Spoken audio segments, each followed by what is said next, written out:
2024 में अग्रवाल को साहित्य अकादमी द्वारा प्रतिष्ठित भाषा सम्मान से नवाजा गया है। हम सब अग्रवाल साहब को सुनने के लिए आतुर हैं। इसीलिए अब मैं उन्हें व्याख्यान देने के लिए सादर आमंत्रित करता हूँ। पुरुषोत्तम जी, कृपया पधारें। धन्यवाद।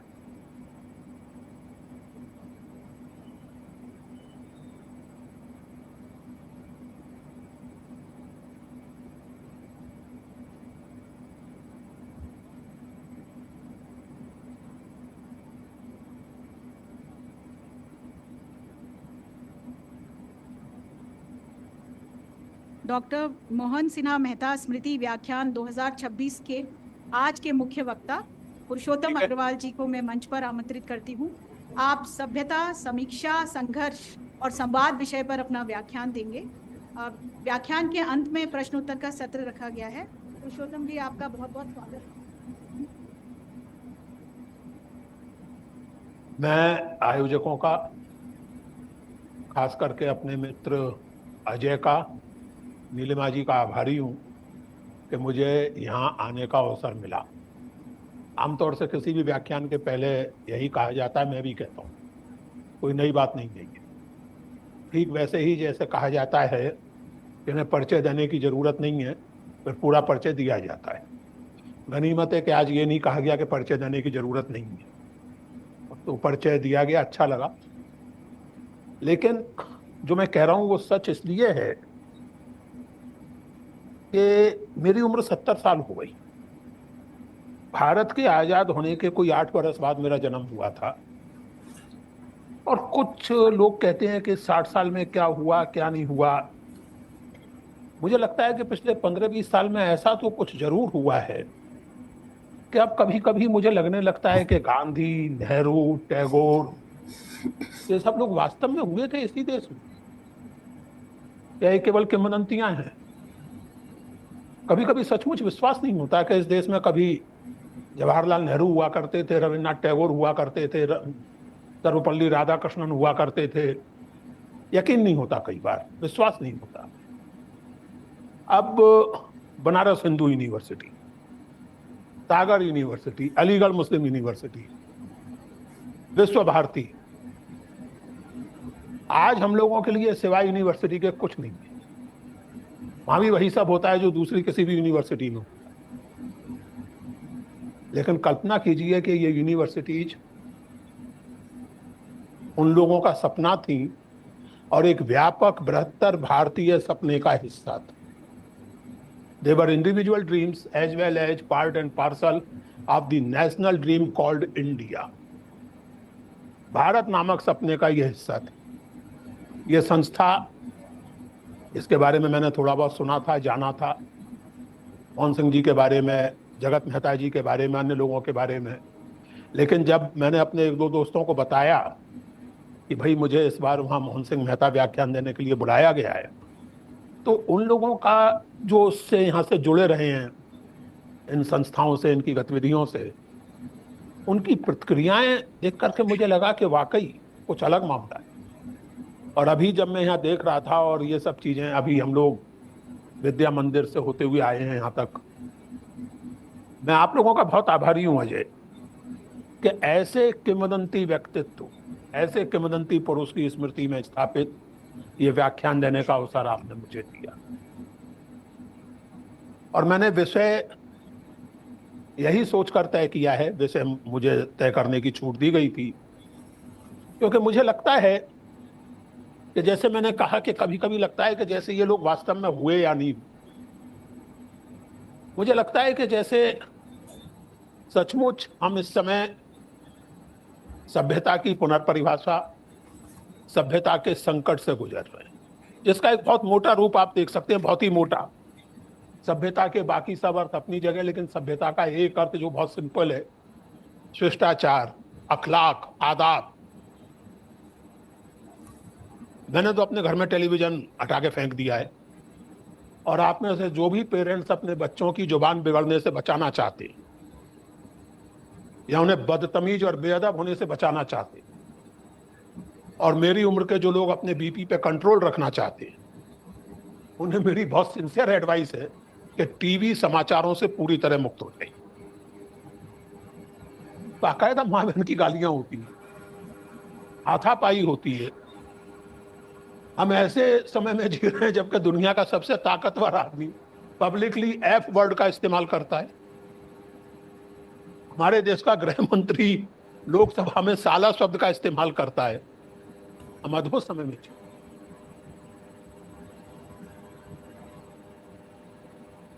तो बहुत मोटे तौर पर भी देखें तो ऐसा लगता है, या तो आप इसे संकट कहिए, या जैसा कहा जाता है कि जब भी बदलाव आता है तो जिन लोगों को पुराने की आदत है उनको नया जो है अटपटा लगता है। बिल्कुल सही बात, बिल्कुल सही है। हमारे पिताओं को हम लोग बदतमीज लगते थे, हमें हमारे बच्चे लगते हैं, उनको उनके बच्चे समझेंगे कि बदतमीज हैं, मतलब पिछड़े हैं, और उन्हें बच्चों को बदतमीज समझा जाएगा। अगर बात केवल इतनी होती तो कोई खास चिंता की बात नहीं होती, लेकिन बात इतनी है, सभ्यता की समस्या इस समय गंभीर है। और एक बात और आप ध्यान दें कि आजकल बहुत सारे लोग सिविलाइजेशनल एंटिटीज की बात करने लगे हैं। राष्ट्र की जगह, पॉलिटिकल नेशन की जगह सिविलाइजेशनल नेशन की बात होने लगी है। तो मामला केवल सभ्यता के उस अर्थ तक सीमित नहीं है जिसका मैंने जिक्र किया, सिविलिटी या सिविल, थोड़ा जटिल और गंभीर है। मैं थोड़ा सा, अगर आप लोगों को थोड़ी असुविधा हो सकती है कि ये व्याख्यान आपको लग सकता है कि मैं बहुत व्यवस्थित ढंग से नहीं दे पा रहा हूं, क्योंकि इसमें मुझे कागज पर लिए गए अपने नोट्स और अपने आप को अपडेट करने के चक्कर में मैं इसका भी इस्तेमाल करने लगा हूं। तो मैं दोनों जगह लिए गए नोट्स का इस्तेमाल करूंगा, क्योंकि भाई ये जरूरी होता है ना कि नई पीढ़ी को ये ना लगे कि मतलब बिल्कुल ही बुढ़ाऊ है। तो थोड़ा सा जरूरी होता है कि इन सब चीजों का भी इस्तेमाल करना सीख लिया जाए।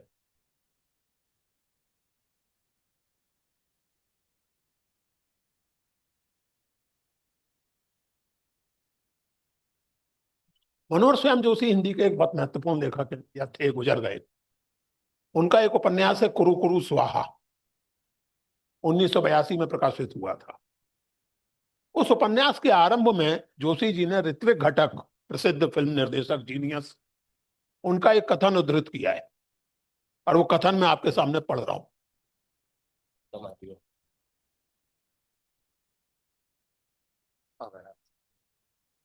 ऋत्विक घटक का कथन मैं पढ़ रहा हूं, आप लोग ध्यान से सुने।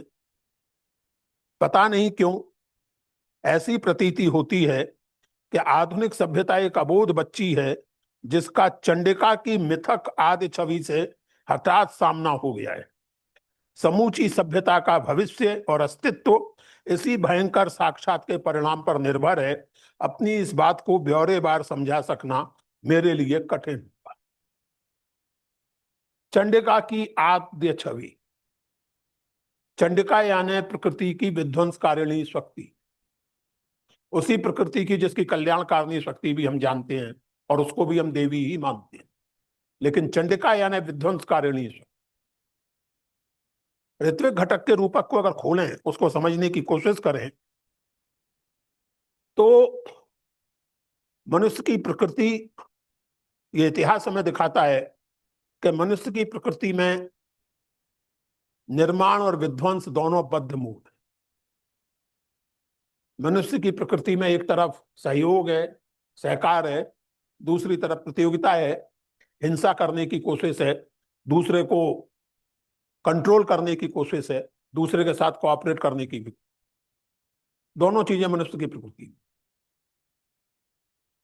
आधुनिक सभ्यता के बारे में ऋत्विक घटक को लगता है कि ये विध्वंसकारिणी शक्ति के साथ इसका साक्षात हो गया है। मुझे लगता है कि वास्तविकता यह है कि ये सभ्यता, आधुनिक सभ्यता यानी औद्योगिक सभ्यता, स्वयं अपनी विध्वंसकारिणी शक्ति को हैंडल नहीं कर पा रही।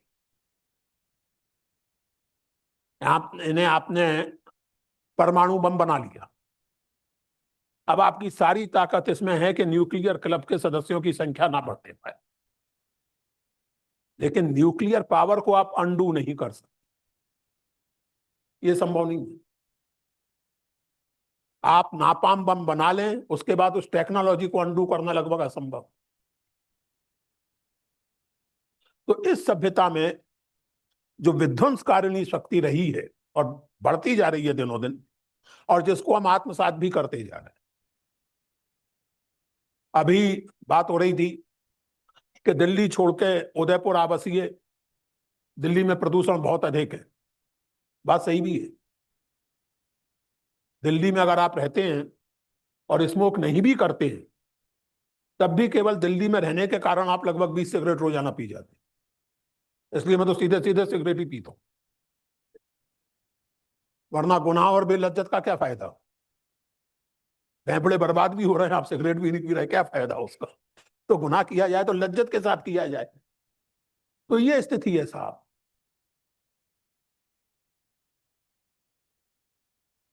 इस औद्योगिक सभ्यता की इस विध्वंसकारिणी शक्ति को बहुत से लोगों ने रियलाइज किया है, और जो मेरे शीर्षक का पहला पद है समीक्षा, आप याद करें कि स्वयं इस सभ्यता के भीतर से इसकी समीक्षाएं उत्पन्न हुई। आधुनिकता की कठोर आलोचनाएं आधुनिक युग के लोगों ने ही की। थॉरो, रस्किन, तोल्स्टॉय, और इन तीनों से प्रेरित और तीनों से कहीं अधिक आर्टिकुलेट, नाम लेने की जरूरत नहीं है, कम से कम अभी तक 10-5 साल बाद लेना पड़ सकता है। बच्चे उम्मीद, किसका नाम ले रहा हूं मैं बच्चों, किसकी ओर इशारा कर रहा हूं? आधुनिक सभ्यता के आलोचक के रूप में। छोड़ो यार, कोई बात नहीं, मैं महात्मा गांधी की बात कर रहा हूं। तो इस आधुनिकता की बहुत कठोर आलोचना हिंद स्वराज नाम की पुस्तक, हम सब जानते हैं। लेकिन एक बात मैं स्पष्ट कर देना चाहता हूं, ये सारी आलोचनाएं गांधी जी समेत, हालांकि आगे चल के गांधी जी की राय में परिवर्तन आया, जो मैं थोड़ी चर्चा करूंगा इसकी अपने वक्तव्य के अंत में, इनमें से कोई भी आलोचना कितनी भी मार्मिक क्यों ना हो, व्यवहारिक नहीं। आप लौट नहीं सकते। अतीत की सबसे बड़ी खूबी यही है कि वो प्यारा लगे या दुश्वार लगे, उसे दोबारा नहीं जिया जा सकता। It never comes back. उसकी यादें रहती हैं, वो वापस नहीं आता, और वापस आता है तो कई बार बड़ी मनोरंजक स्थितियां बन जाती।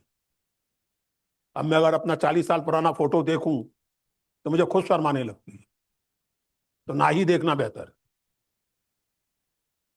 अतीत वापस नहीं आता। इसलिए आप आधुनिकता की आलोचना ये मान के करें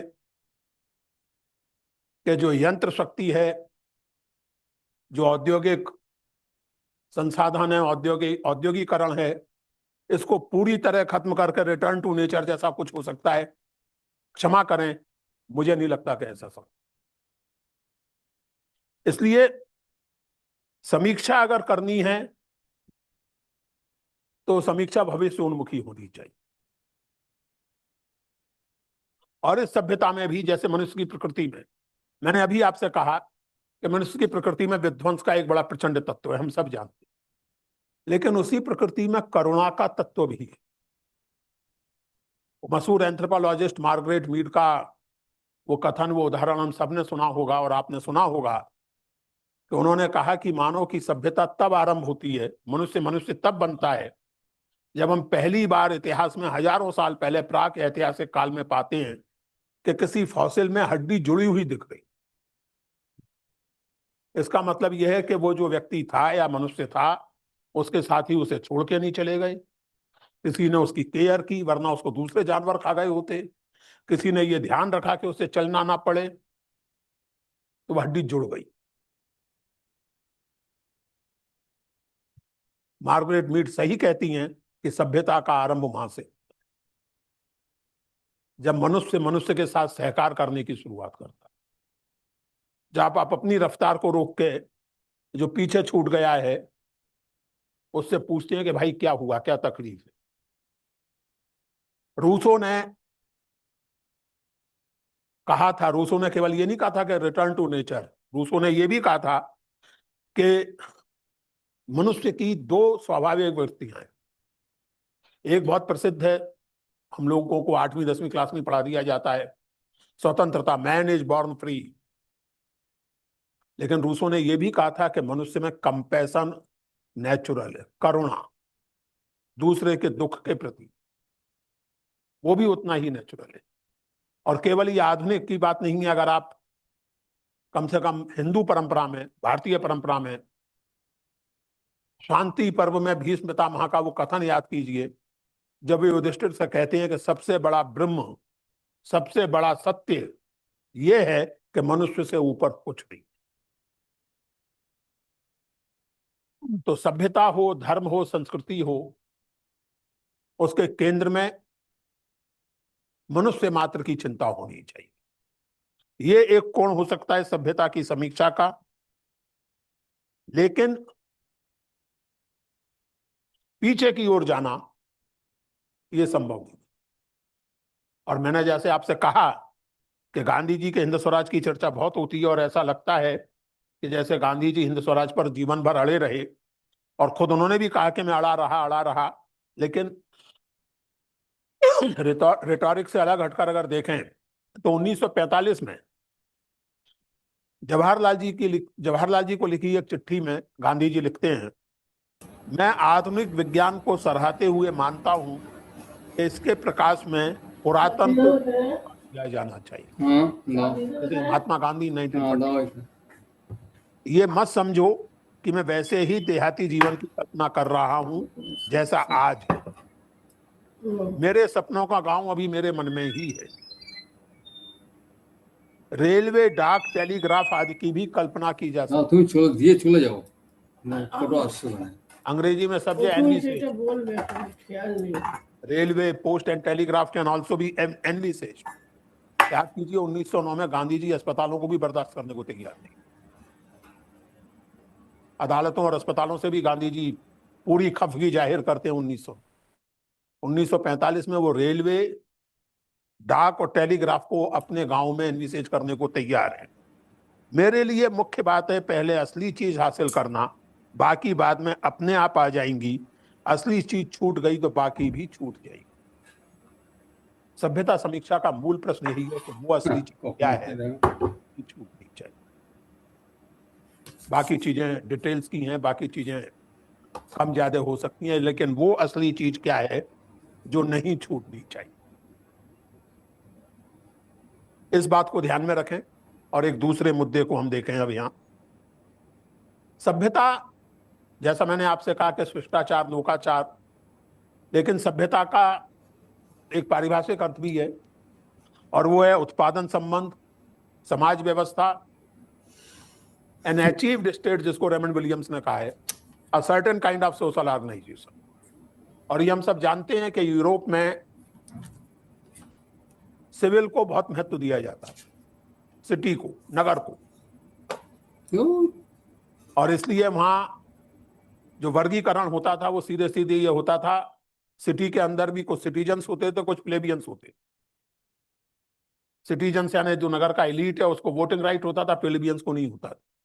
और गैर रोमन तो खैर सारे के सारे बारबेरियन थे, उनके तो वोटिंग राइट वगैरह का सवाल ही नहीं, दे वर ऑल बारबेरियंस। तो वहां बड़ा स्पष्ट अंतर था नागर और ग्राम्य सभ्यता के बीच, जीवन के बीच, और सभ्यता का संबंध नगर से। यहां फिर ध्यान दें, भारत में भी नगर थे। ये मानना फिजूल की बात है कि भारत हमेशा से गांवों का देश रहा है। ये एक अलग बात का विषय हो सकता है, इस पर मैं बात कर सकता हूं। भारत को गांवों का देश बड़ी हद तक जानबूझकर अंग्रेजों ने बनाया। भारत सदा से गांवों का देश नहीं था। आप अपने महानगर देख लीजिए, अपने महाकाव्य देख लीजिए, महाकाव्यों में केवल आश्रम और ग्राम नहीं है, उनमें नगर भी है। अयोध्या के नरेश किसी गांव से राज नहीं कर रहे थे। पांडव और कौरव गांवों पर समझौता करने को तैयार थे, युद्ध जो है वो हस्तिनापुर के लिए कर रहे थे। तो लेकिन ये जरूर है कि यहां सभ्यता का संबंध एक्सक्लूसिवली नगर से नहीं जुड़ा। यहां संस्कार निर्माण, आपको रिफाइन करने का काम केवल नगर तक सीमित नहीं था, बल्कि अधिकांश थे वो नगर के बाहर यानी आश्रमों में। और इसलिए रविन्द्रनाथ ठाकुर ने बिल्कुल सही नोट किया था 1941 में कि हमारी भाषाओं में सभ्यता का ठीक ठीक प्रतिशब्द नहीं है, क्योंकि हमारे यहाँ नगर को वो सेंट्रलिटी हासिल नहीं है जो यूरोप में है। इसलिए हम सिविलाइजेशन जब कहते हैं तो उसका भारतीय परंपरा में शब्द मिलता है टैगोर के अनुसार लोकाचार, अन्य लोगों में से भी कुछ कहते हैं शिष्टाचार, कुछ सभ्य व्यवहार, क्योंकि सभ्य शब्द का संस्कृत में अर्थ ही होता है वो व्यक्ति जो सभा में बैठने लायक। सभ्य का शाब्दिक अर्थ संस्कृत में सभा का सदस्य जो सभा में बैठने लायक। अगर आप यहाँ बैठे हैं, अगर आप यहाँ बुलाए गए हैं तो आप सभ्य हैं। तो लोकाचार, शिष्टाचार,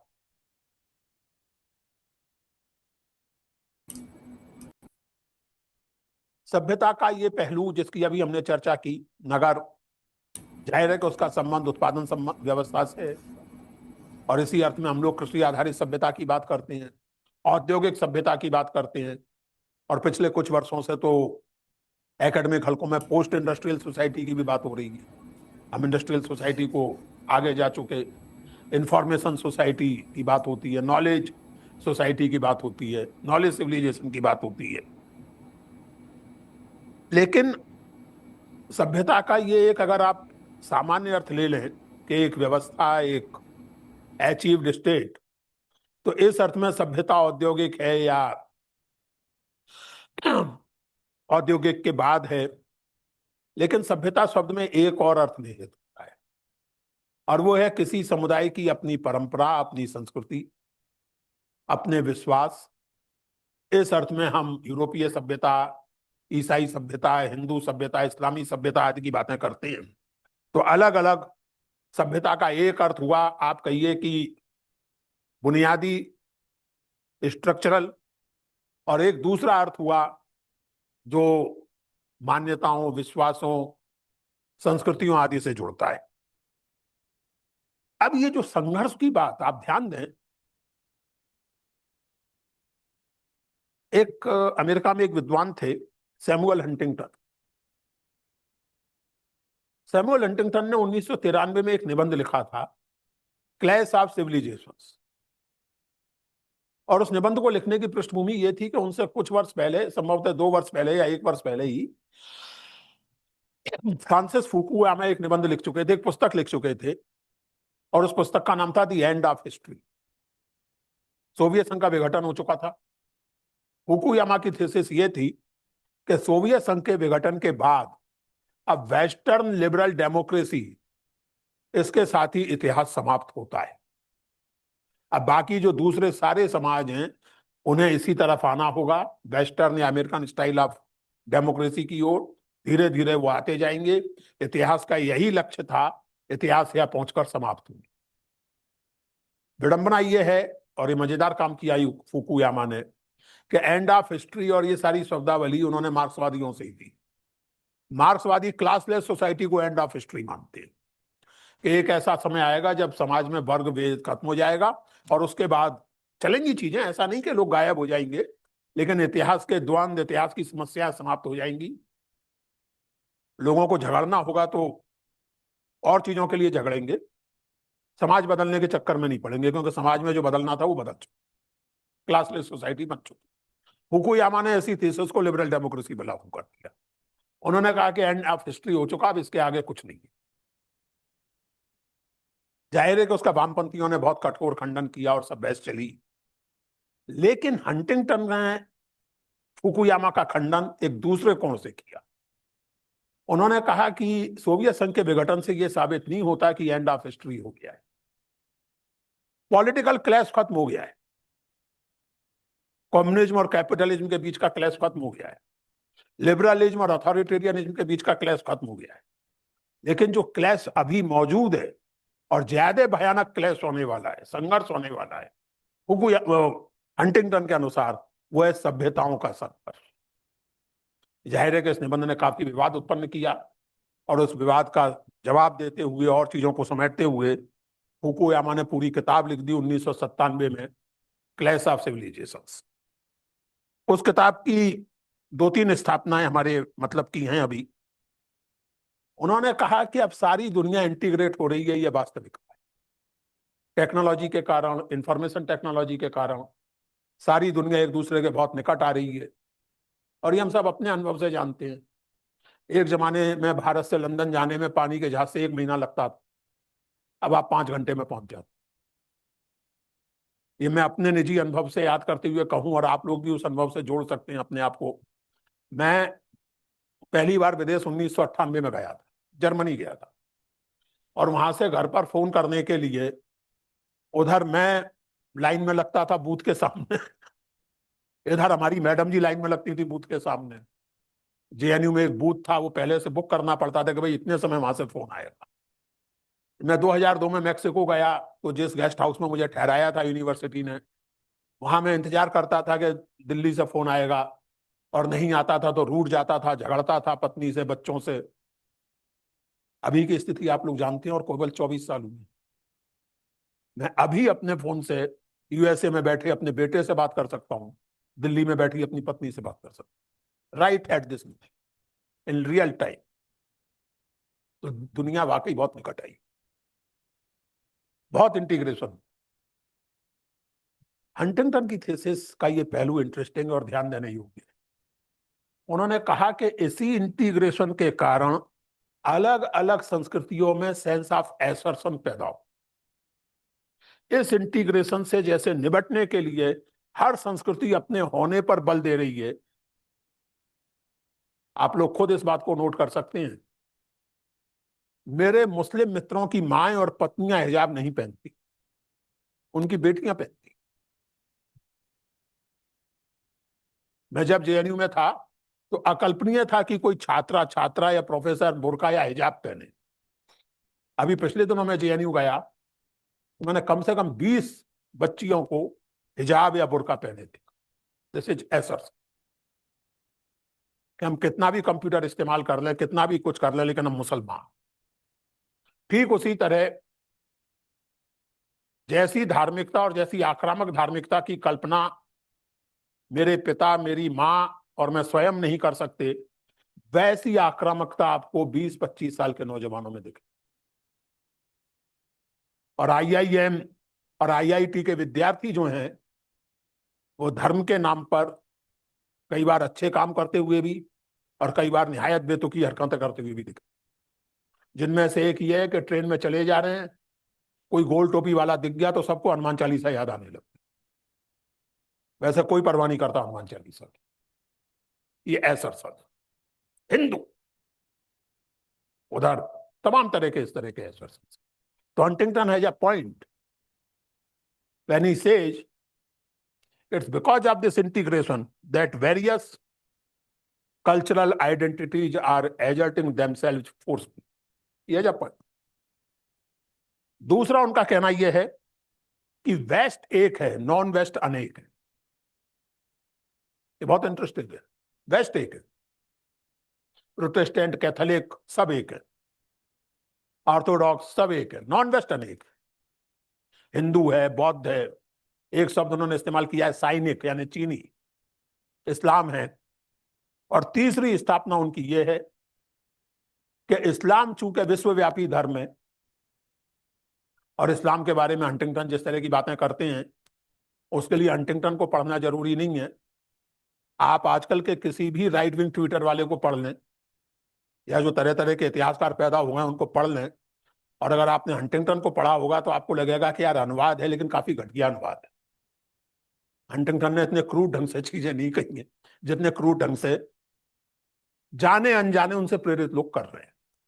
तो हंटिंगटन का कहना यह है कि जो असली सभ्यता संघर्ष है वो वेस्ट और इस्लाम के बीच,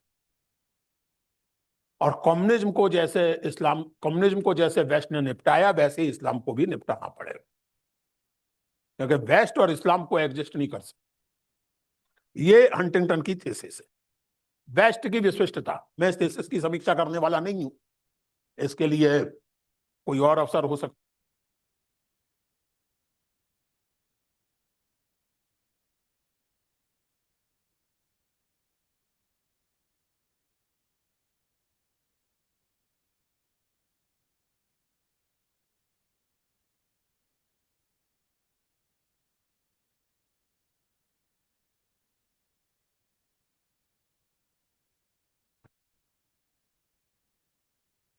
ये जो माइक वगैरह होता है, इसको छुपाने पर इतना बल क्यों दिया जाता है?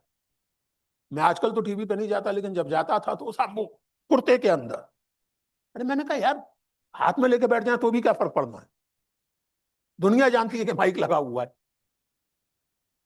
तो अब ये सज्जन भी हमारे मित्र नगर से जेब में रख लीजिए, रखा रहने दो यार, कोई फर्क नहीं पड़ता। सबको मालूम है कि माइक से बोल रहा हूं, मैं कोई मुगले आजम थोड़ी हूं जब आवाज बुलंद बात कर सकूं। तो anyway, तो मजेदार बात यह है कि वेस्ट की विशिष्टता की जो बात है, सबसे अलग न्यारा है वेस्ट। ये बात कहने वाले हंटिंगटन पहले व्यक्ति नहीं है। ये बात 20वीं सदी के शुरू से ही आरंभ होती है, सीरियस एकेडमिक्स में, उसके पहले की बात नहीं कर रहे। मैक्स वेबर ये बताते हैं हमें कि व्यापार तो चीन और भारत में भी बहुत था। मैक्स वेबर ने लिखा है कि इंडस्ट्रियल रिवॉल्यूशन अगर यूरोप में ना होता तो या तो चीन में होता या हिंदुस्तान। क्यों नहीं हो पाया? क्योंकि चीन और भारत में सब कुछ था, प्रोटेस्टेंट एथिक्स नहीं। तो वेस्ट में इंडस्ट्रियल रिवॉल्यूशन हुआ क्योंकि प्रोटेस्टेंट एथिक्स। और देखिए कई बार क्या होता है कि विद्वान लोग जब अपनी कोई बात सिद्ध करने पर चलते हैं तो कई बार आंखें मूंद भी लेते हैं। भारत के बारे में उन्होंने लिखा कि भारत के लोग जो है वो धन की उपेक्षा करते हैं, बहुत क्या कहते हैं उसको, अदर वर्ल्डली है। मैंने अपनी किताब में लिखा है अजय कि ये अद्भुत बात है कि जो समाज लक्ष्मी का करता है उसके बारे में वेबर साहब फरमा रहे हैं कि व्यापार की उपेक्षा का, धन की उपेक्षा करते हैं। यार हिंदुस्तान के बनियों की कंजूसी दुनिया भर में मशहूर हो गई, और आप कह रहे हैं कि धन की उपेक्षा करती है।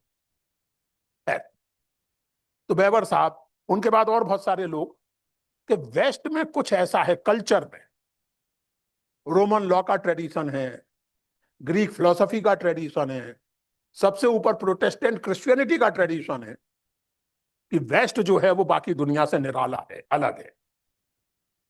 दोस्तों मैं इसमें विस्तार में नहीं जाऊंगा, लेकिन एक जरूर निवेदन करूंगा कि 3-4 नाम मैं ले रहा हूं, अगर आप इनमें से किसी भी विद्वान को पढ़ लें, और इनमें से कोई भी गैर वेस्ट का नहीं है, सबके सब वेस्ट के।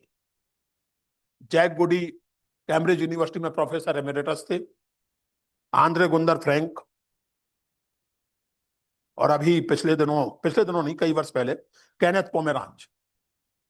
इन सारे विद्वानों ने रिसर्च के जरिए दिखाया है, प्रामाणिक रिसर्च के जरिए, कि 18वीं सदी तक व्यापारिक गतिविधि, समाज में पैसा और व्यापार की स्थिति, इसमें वेस्ट और नॉन वेस्ट में कोई खास फर्क नहीं।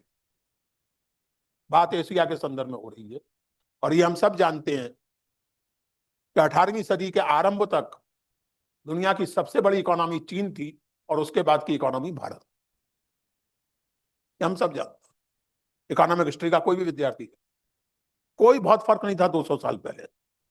ये फर्क आया कैसे? इन विद्वानों ने दिखाया है कि ये फर्क प्रोटेस्टेंट एथिक्स के कारण नहीं आया। ये फर्क कोलोनियलिज्म के कारण। वेस्ट में जो औद्योगिक क्रांति हुई, वेस्ट में जो आधुनिकता आई, उसमें एशिया और अफ्रीका और लैटिन अमेरिका के कोलोनियल एक्सप्लॉयटेशन का केंद्रीय योगदान। जिस भारत के बारे में 17वीं सदी के यात्री आते थे यूरोप से और कहते थे अरे बाप रे बाप, मुर्शिदाबाद, ढाका, विजयनगर, आगरा, इनके आगे तो लंदन पेरिस कहीं लगते नहीं है। उस भारत की हालत देखते देखते ये हो गई कि लंदन दुनिया का सबसे खूबसूरत और सबसे बड़ा नगर बन गया, और विद्वानों ने दिखाया है रिसर्च करके, मेरी किताब में इन सबका जिक्र है, अजय जी, कबीर कबीर, सारे रेफरेंसेस हैं कि लंदन के म्युनिसिपल खर्च का स्पेसिफिकली कितना हिस्सा इंडियन कॉलोनियल लूट से आता है। तो वेस्ट में जो क्रांति हुई, औद्योगिक क्रांति, वो चाय की केतली से जो इंजन बना, चाय की केतली पर उछलते ढक्कन को देख के, चाय दुनिया के इतिहास में काफी रोल प्ले करती रही है, आज भी कर रही है। चाय बनाने से लेकर चाय बेचने तक काफी चमत्कार होते हैं चाय के जरिए। तो जेम्स वाट ने भी चाय बनाते देखा अपनी माँ को, फिर उन्होंने इंजन बना दिया वगैरह वगैरह, हम सब लोगों ने पढ़ा है 6वीं 7वीं क्लास में। लेकिन वो सब औद्योगिक क्रांति में नहीं बदलता अगर औपनिवेशिक लूट का सिलसिला शुरू ना हुआ। ये एक वास्तविकता है कि भारत पर अंग्रेजों ने कब्जा साम्राज्य बनाने के लिए नहीं किया था। साम्राज्य इसलिए बना कि भारत पर कब्जा करना अंग्रेजों को अपनी अर्थव्यवस्था और अपने व्यापार के लिए अनिवार्य लगने लगा, इसीलिए कब्जा किया। तो ये जो कॉलोनियलिज्म का रोल है, और इस पर मैं एक बहुत सारी इस पर चर्चा हुई है, एक नवीनतम काम हुआ है, फिलॉसफी एंड पब्लिक अफेयर्स नाम के जर्नल में एक पेपर छपा है।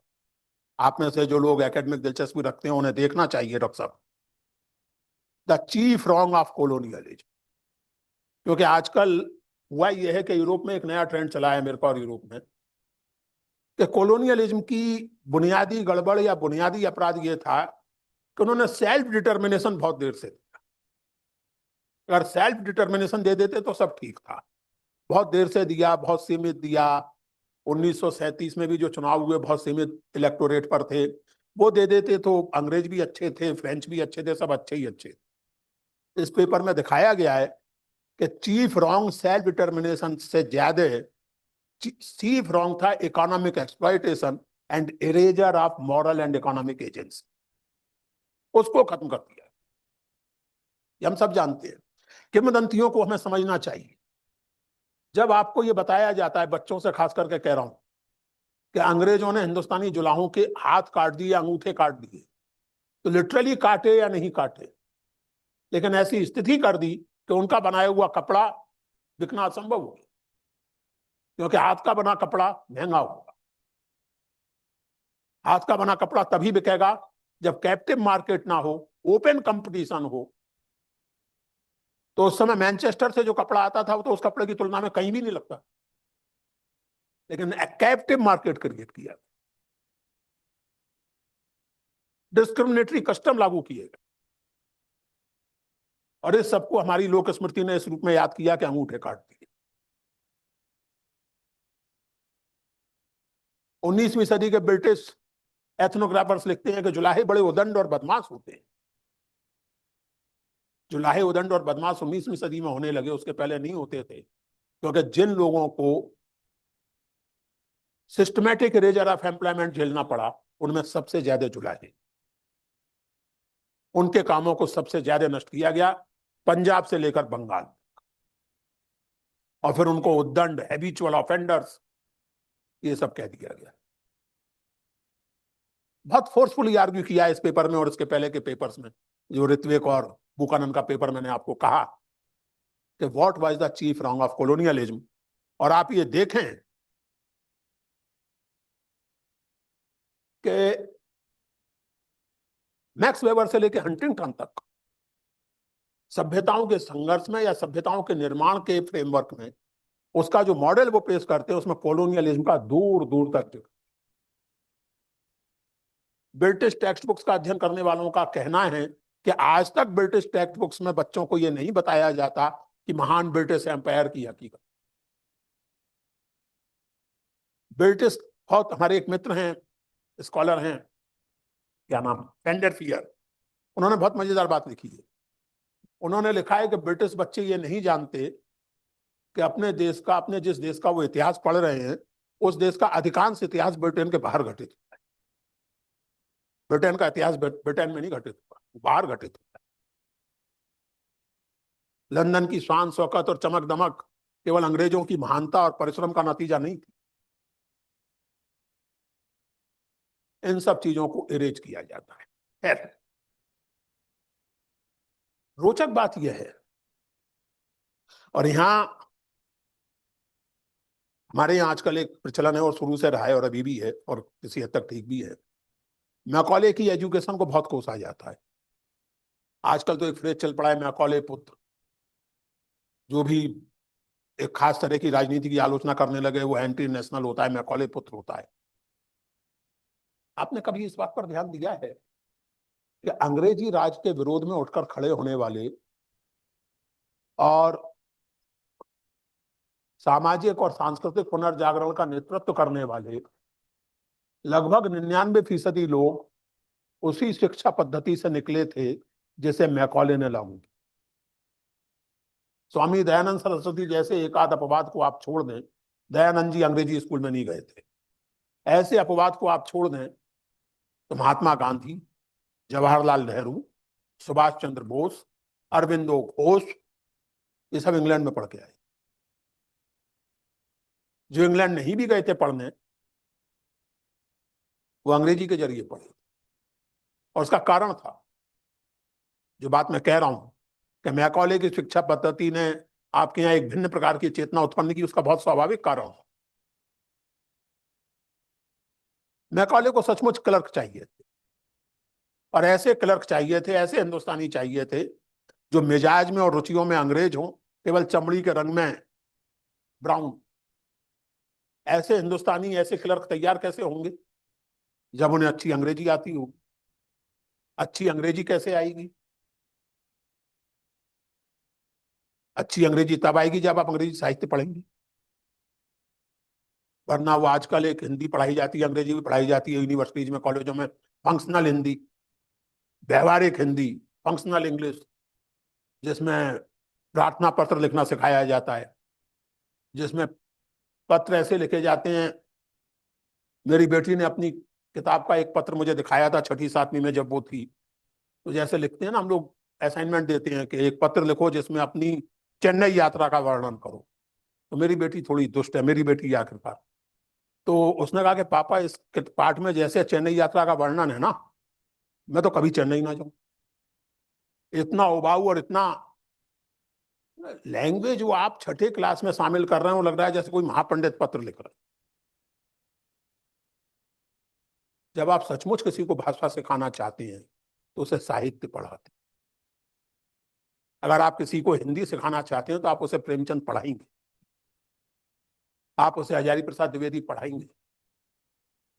आप किसी को अंग्रेजी सिखाना चाहते हैं तो आप उसे शेक्सपियर, मिल्टन और टी.एस. एलियट पढ़ाएंगे, आप उसे जॉर्ज बर्नार्ड शॉ पढ़ाएंगे। तो मैकॉले के समय में जो उत्तम अंग्रेजी साहित्य था और यूरोपियन साहित्य था, वो भारतीयों को पढ़ाया गया भाषा सिखाने के लिए। अब सीखने वाला कोई निष्क्रिय तो होता नहीं है, यानी बच्चे जो हैं, आपने वो चुटकुला सुना होगा कि कोई सज्जन मिलने आए, पापा जी नहीं चाहते कि उनसे मिला जाए, तो बोले कि बेटा जाके कह दे कि पापा घर में नहीं है। तो बालक जो है किसी बात से खुंदक खाए बैठा होगा पिताजी से, आके बाहर बोला अंकल पापा कह रहे हैं कि वो घर में नहीं। तो बच्चा खुद भी कंस्ट्रक्ट करता है, वो केवल सीखता नहीं है।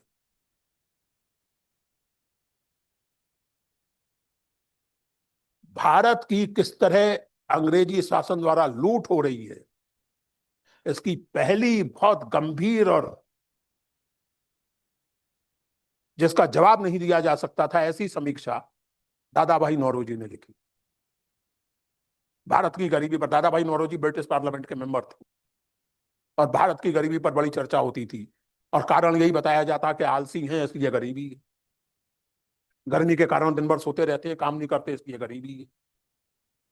दादा भाई नौरोजी ने किताब लिखी poverty and un-British rule in, क्योंकि ब्रिटिश लोगों को अपने न्याय पर, अपनी सद्भावना पर बड़ा गर्व। वो मानते थे कि हम तो भारत को और बाकी सारी दुनिया को सिविलाइज करने देंगे, सभ्य करने देंगे, सिविलाइजिंग दिस। तो दादा भाई नौरोजी ने उस किताब के जरिए ब्रिटिश जनमानस को एक तरह से आईना दिखाया। किताब का टाइटल रखा poverty and un-British rule in. British rule के जो गुण आप बताते हैं वो भारत में नहीं है। जिस तरह की सिविल लिबर्टीज आदि की बात आप इंग्लैंड में करते हैं वो भारत में उपलब्ध नहीं है अंडर ब्रिटिश रूल। तो ये एक रोचक बात है कि सभ्यता का ये जो डिस्कोर्स था, इसका उन दिनों 19वीं सदी में और 20वीं सदी के लगभग मध्य तक एक तरफ कॉलोनियल पावर्स इस्तेमाल कर रही थी सिविलाइजिंग मिशन के नाम पर, दूसरी तरफ उनका क्रिटिक करने वाले, उनकी आलोचना करने वाले भी उसी सिविलाइजेशनल डिस्कोर्स में बात कर रहे थे। वो कह रहे थे कि ब्रिटिश रूल आपको सिविलाइज कर रहा है, यहां से जवाब दिया जा रहा था कि सिविलाइज नहीं कर रहा है, हमें एक्सप्लॉइट कर रहा है। और एक बात ध्यान दीजिएगा, इसका आगे चल के भी मैं एक बार रेखांकन करूंगा, बहुत महत्वपूर्ण है। भारत में ब्रिटिश रूल के एक्सप्लॉइटेटिव कैरेक्टर को दादा भाई नौरोजी के बाद अगर किसी ने सबसे फोर्सफुल ढंग से एक्सपोज किया उस जमाने में, तो एक ब्रिटिश पत्रकार थे विलियम डिग्बी, जिनकी किताब 1906 में छपी थी। वो ब्रिटिश पत्रकार थे, उन्होंने एक्सपोज किए, ब्रिटिश थे। खैर, तो अब एक सवाल पैदा होता है दोस्तों, मैंने जैसे आपसे कहा, और एक बात और ध्यान दीजिए, सभ्यता संघर्ष की बात करते हुए हंटिंगटन की इतनी मोटी किताब है 300 पेज की, हिटलर का उसमें नाम तक नहीं। एक जगह उल्लेख है हिटलर का, और वो इस अर्थ में कि हिटलर के बाद जैसा वेस्ट में अमेरिकन हेगेमनी बनी, इस अर्थ में। हिटलर सभ्यता के लिए कोई संकट था या नहीं था, ये उस किताब को पढ़ के आपको नहीं मालूम पड़ेगा। बेल्जियम के राजा लियोपोल्ड के तो नाम का सवाल ही नहीं पैदा होता। लियोपोल्ड बेल्जियम के वो राजा थे जो कांगो को अपनी निजी जागीर मानते थे, और उन्होंने, हिटलर पर तो आरोप है 60 लाख लोगों को जेनोसाइड करने का। इतिहासकार बताते हैं कि कांगो में 1 करोड़ लोग जेनोसाइड किए, 10 मिलियन। और कांगो से इंसानों को पकड़ पकड़ के लाया जाता था और यूरोप के चिड़ियाघरों में यूरोपियन बच्चों को देखने के लिए रखा जाता। There is no clash of civilization involved here, so far as Mr. Huntington is concerned. Clash of civilisation केवल वेस्ट और इस्लाम के बीच। और मजेदार बात बताऊं आगे चलने के पहले, ये किताब छपी सन 97 में, जिसमें प्रोटेस्टेंट और ये वो सब। 2004 में हंटिंगटन साहब की एक और किताब आई, वो और भी दिलचस्प किताब है, who are we, the great identity debate in America, 2004 यानी 9/11 के बाद। और उसमें हंटिंगटन की चिंता और उनकी सारी सभ्यता समीक्षा और सभ्यता चिंता का वास्तविक रूप सामने आ जाता है। उसमें हंटिंगटन की चिंता सीधे सीधे शब्दों में, भारतीय मुहावरे का इस्तेमाल करें तो एक प्रोटेस्टेंट संप्रदायवादी की चिंता है। हंटिंगटन की उसमें जो रोचक चिंताएं हैं वो ये हैं कि जो अमेरिकन मल्टीनेशनल्स में बड़े अधिकारी बन जाते हैं वो अमेरिकन नहीं रहते, वो इंटरनेशनल समझने लगते हैं अपने आप। उनके लिए अमेरिकन हितों से ज्यादा महत्वपूर्ण उनकी कंपनी का हित हो जाता है। दूसरी चिंता हंटिंगटन की यह है कि न्यूयॉर्क एयरपोर्ट पर स्पेनिश तो स्पेनिश, आजकल पब्लिक अनाउंसमेंट्स अरेबिक और उर्दू में भी होने लगे। कहां जा रहा है अमेरिका? और उसका एक वाक्य मैं कभी भूल नहीं सकता, क्योंकि आप जानते हैं कि अमेरिका में एक बहुत बड़ी आबादी हिस्पानी लोगों की या लैटिनो लोगों की, दक्षिण अमेरिका से जो आते हैं, और उनमें से 99% लोग कैथोलिक लोग। Huntington Protestant ethics, Protestant country America वगैरह वगैरह वगैरह। हंटिंगटन का कैटेगरिकल वो शब्द से मैं वो वाक्य दोहरा रहा हूं, there is no Americano dream, Americano यानी स्पेनिश में, there is no Americano dream, there is only one American dream. यानी अमेरिका का जो स्वप्न है, अमेरिका की जो सभ्यता है, अमेरिका का जो कुछ है, वो केवल और केवल प्रोटेस्टेंट ईसाइयों का बनाया हुआ है। उनकी उसमें प्राथमिकता है, उनका उसमें वर्चस्व है, बाकी सबको या तो कोई जगह हासिल नहीं है या वो चुपचाप दूसरा दर्जा अपना मंजूर करें।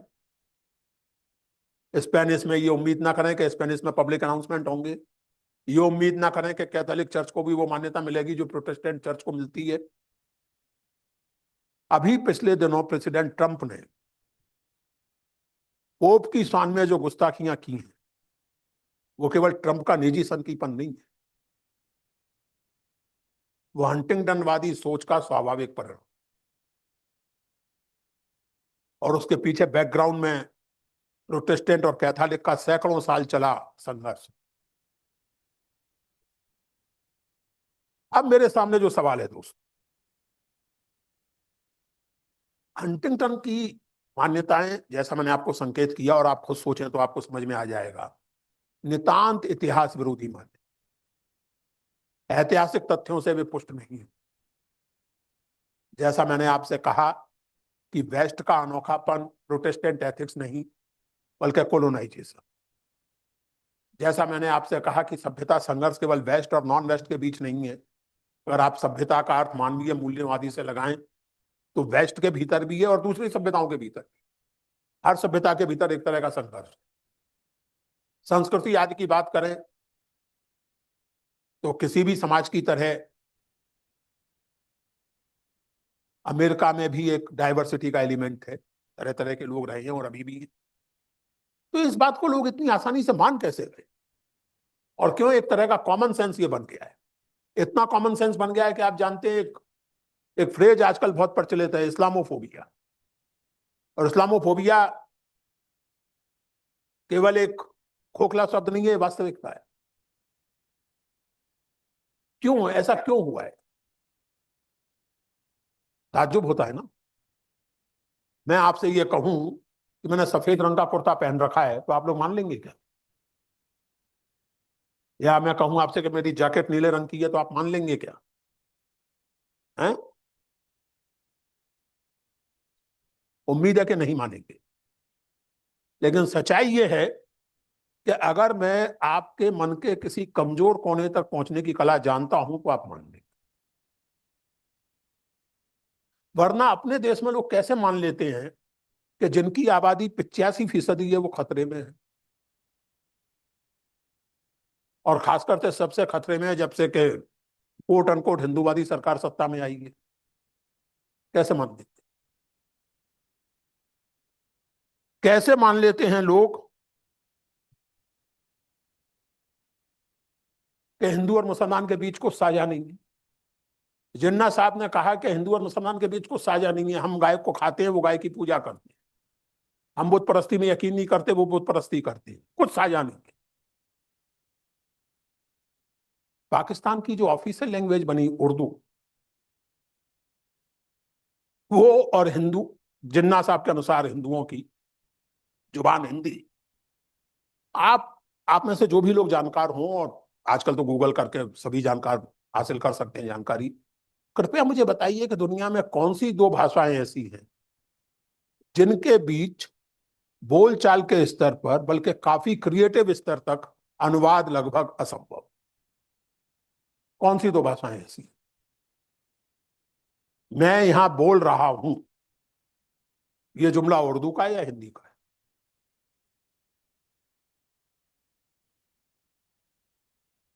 अगर इसी को नस्तालीक में लिखना तो उर्दू का हो जाएगा, नागरी में लिखना तो हिंदी का है। लेकिन आपसे कहा गया कि कुछ कॉमन नहीं है और आपने मान लिया, पाकिस्तान बन गया। सन 45 के चुनाव में मुस्लिम लीग को जबरदस्त कामयाबी मिल गई, मान लिया आपने। यानी अनुवाद हो सकता है तो उसी तरह का हो सकता है जैसा एक मशहूर चुटकुला है कि एक साहब थे जो हिंदी उर्दू अलग अलग, प्योरिटी प्योरिटी प्योरिटी। तो एक साहब थे, उनसे कहा गया कि भाई गालिब का एक शेर है, उनके देखे से जो आ जाती है रुख पर रौनक, वो समझते हैं कि बीमार का हाल अच्छा है। बोले इसका जरा हिंदी में तर्जुमा कर दो, अगर एकदम अलग अलग हैं तो तर्जुमा कर दो इसका। उनके देखे से जो आ जाती है चेहरे पर रौनक, वो समझते हैं कि बीमार का हाल अच्छा है। तो वो बेचारे तो गड़बड़ा गए, क्या तर्जुमा करते। तो जिन्होंने ये समस्या दी थी उन्होंने कहा कि मैं तर्जुमा करता हूं आपकी सुविधा के लिए, मैंने ही पहली दी है, मैंने ही दर्द दिया है, मैं दवा देता हूं। इसका आपके हिसाब से हिंदी में तर्जुमा ये होगा कि उनके दर्शन से जो आ जाती है मुख पर आभा, वे समझते हैं कि रोगी की दशा उत्तम। इस तरह के अनुवाद आप चाहें तो कर सकते हैं, असल में तो अनुवाद आप कर नहीं सकते, फिर भी कुछ कॉमन नहीं। साउथ एशिया का इस्लाम, जिसके मुहावरे में सीता सावित्री मौजूद है, हमारी हिंदी जुबान जिसमें ईद का चांद मौजूद है। अब आपको कुछ नहीं पता कि ईद होती क्या है और चांद और सूरज क्या होता है, लेकिन आपके मुहावरे में है कि यार ईद के चांद हो गए हो, दिखते नहीं हो, बहुत दिन से नहीं नजर आए। वो आपको नहीं पता कि ईद का चांद, जरूरत भी नहीं होती जानने की। नाच ना जाने आंगन टेढ़ा के लिए जरूरी नहीं है कि आप एक टेढ़े आंगन की खोज करने लगे नाचने के लिए, या ना नौमन तेल होगा ना राधा नाचेगी, इस मुहावरे का अर्थ समझने के लिए जरूरी नहीं है कि आप राधा जी का पता खोजने निकल पड़े और उनसे पूछेंगे मैडम आप नाचने गई थी, क्यों नहीं नाच पाए। मुहावरे जिंदा जुबानों में बनते हैं और बनते जाते हैं, लेकिन हमने ये मान लिया। असल में हंटिंगटन के सभ्यता संघर्ष के थीसिस के लोकप्रिय होने का एक कारण वो है, जैसे आप मोटे तौर पर अस्मिताओं की राजनीति कह सकते, पॉलिटिक्स ऑफ कल्चरल आइडेंटिटीज, जिसमें यह माना जाता है कि ऑथेंटिक रिप्रेजेंटेशन वही कर सकता है जो उस कल्चर का हो, उस रिलीजन का। यानी जिसके चलते अगर मिसाल के तौर पर आप हिंदू हैं तो आप मुसलमान के हित और सुरक्षा की बात कर ही नहीं सकते। अगर आप मुसलमान हैं, या आप कुछ भी ले लीजिए, क्या ये सच है? गाजा में जो कुछ हो रहा है उसके विरुद्ध बोलने वाले क्या केवल मुसलमान हैं? बांग्लादेश में जो कुछ दिनों पहले तक हो रहा था उसके विरोध में बोलने वाले क्या केवल हिंदू थे? वो कैसी इंसानियत होगी जबकि मैं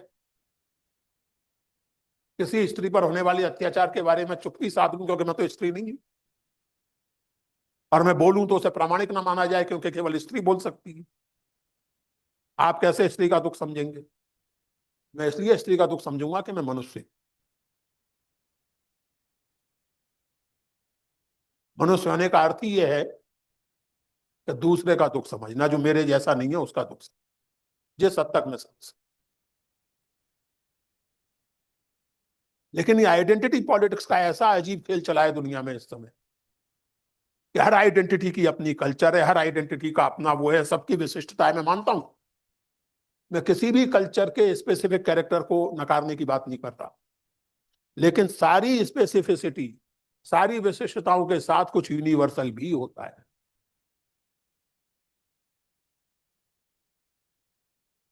यूरोप में लोग छुरे कांटे से खाते हैं, साउथ ईस्ट एशिया में, चीन में चॉपस्टिक से खाते हैं, हमारे यहाँ आमतौर से हाथ से खाते हैं। ये अंतर है, बहुत महत्वपूर्ण अंतर है। लेकिन मेरी जानकारी में कोई भी मनुष्य दुनिया में कान के जरिए खाना से जाता सबके मुंह के जरिए, ये यूनिवर्सल है। आपको कोई ऐसा मनुष्य मिला हो जो नाक के जरिए, या नाक के जरिए जिसको खाना पहुंचाने पड़े वो आईसीयू में होता है।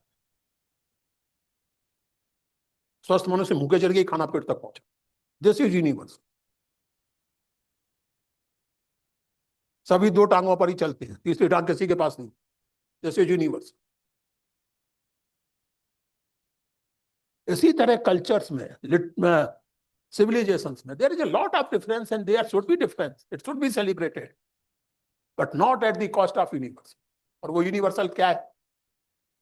यूनिवर्सल वैल्यूज की जब हम बात करते हैं तो उसका मतलब, एक बात बहुत अच्छी तरह हम लोगों को समझनी चाहिए मित्रों, और वो ये कि यूनिवर्सल वैल्यूज की पूरी लिस्ट बनाई जा सकती है। मार्था नॉसबॉम नाम की एक दार्शनिक है, उन्होंने 10 वैल्यूज की एक लिस्ट बनाई। 26 साल पहले प्रकाशित अपनी पुस्तक विचार का अनंत में मैंने केवल 2 वैल्यूज को अंडरलाइन, और तब से अब तक मैं उन्हें दोहराता आया। मैं हर चीज पर बहस के लिए तैयार हूं, हर चीज पर ऑल्टरनेटिव के लिए तैयार हूं। 2 चीजें, मार्था नॉसबॉम का शब्द है नॉन नेगोशिएबल्स, उनके 10 नॉन नेगोशिएबल हैं, मेरे केवल 2। मैं किसी भी परंपरा को, किसी भी रिवाज को, किसी भी पहनावे को, किसी भी खान पान को स्वीकार करने को तैयार हूं, बशर्ते वो इन दो चीजों को वायलेट ना करता हूं। एक, जन्म से रेस के कारण, कास्ट के कारण या जेंडर के कारण कोई मनुष्य छोटा या बड़ा नहीं। मनुष्य छोटा या बड़ा होता है अपनी उपलब्धि के कारण, अपनी कमाई के कारण। जन्म से किसी को छोटा बड़ा नहीं माना जा सकता। किसी को जन्म से सीधे अछूत और सछूत कह के खारिज नहीं किया जा सकता, काफिर और मोमिन कह के खारिज नहीं किया। दूसरे, कोई भी विचार, कोई भी चिंतन, कोई भी धर्म ग्रंथ सत्य को अंतिम रूप से जान लेने का दावा नहीं कर सकता, क्योंकि सत्य अंततः जगत के बारे में है, अस्तित्व के बारे में। और विज्ञान के विद्यार्थी जानते हैं कि ब्रह्मांड निरंतर वर्धमान है। तो जो निरंतर वर्धमान है उसका ज्ञान कैसे सीमित? कार्ल पॉपर का बहुत मशहूर टेस्ट है कि साइंटिफिक हाइपोथेसिस में और इमोशनल स्टेटमेंट में क्या फर्क है। कार्ल पॉपर ने कमाल की बात कही वर्षों पहले, 60s में। उन्होंने कहा कि साइंटिफिक हाइपोथेसिस वही है जिसमें फॉल्सिफाइबिलिटी संभव। साइंटिफिक हाइपोथेसिस वही है जिसे सिद्धांततः गलत साबित किया जा सकता। जिसे सिद्धांततः गलत साबित नहीं किया जा सकता वो आपका फेथ हो सकता है, वो साइंटिफिक हाइपोथेसिस नहीं। तो सत्य का कोई निर्विवाद और अंतिम पाठ नहीं है, इसलिए हमें डायलॉग ही करना हो। क्या ये डायलॉग संभव है? क्या ये डायलॉग कहीं इतिहास में मिलता है सभ्यताओं के बीच में? या सभ्यताएं वास्तव में केवल संघर्ष के लिए अभिशप्त हैं? आप ध्यान दें मित्रों,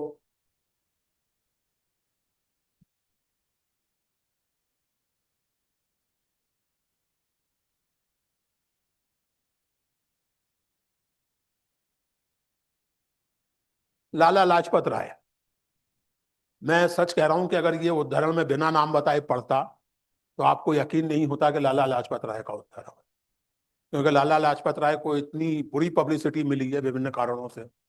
उनको हिंदुत्ववादी और हिंदूवादी आदि आदि मान लिया गया है, और या फिर उन्हें अधिक से अधिक इस बात के लिए जाना जाता है कि उन पर चलाई गई लाठी का बदला लेने के लिए भगत सिंह ने उस ब्रिटिश अफसर को गोली मार दी थी।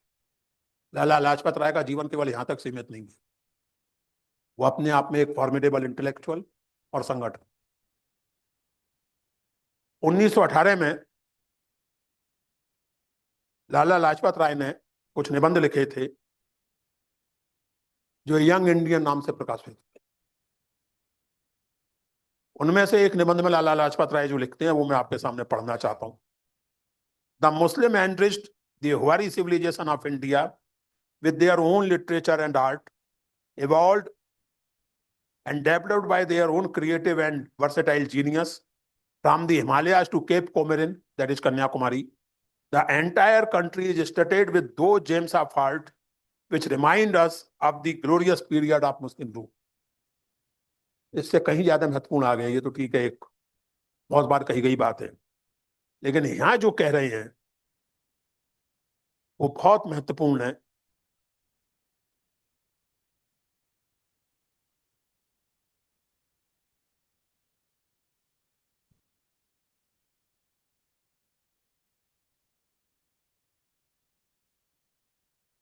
हाँ,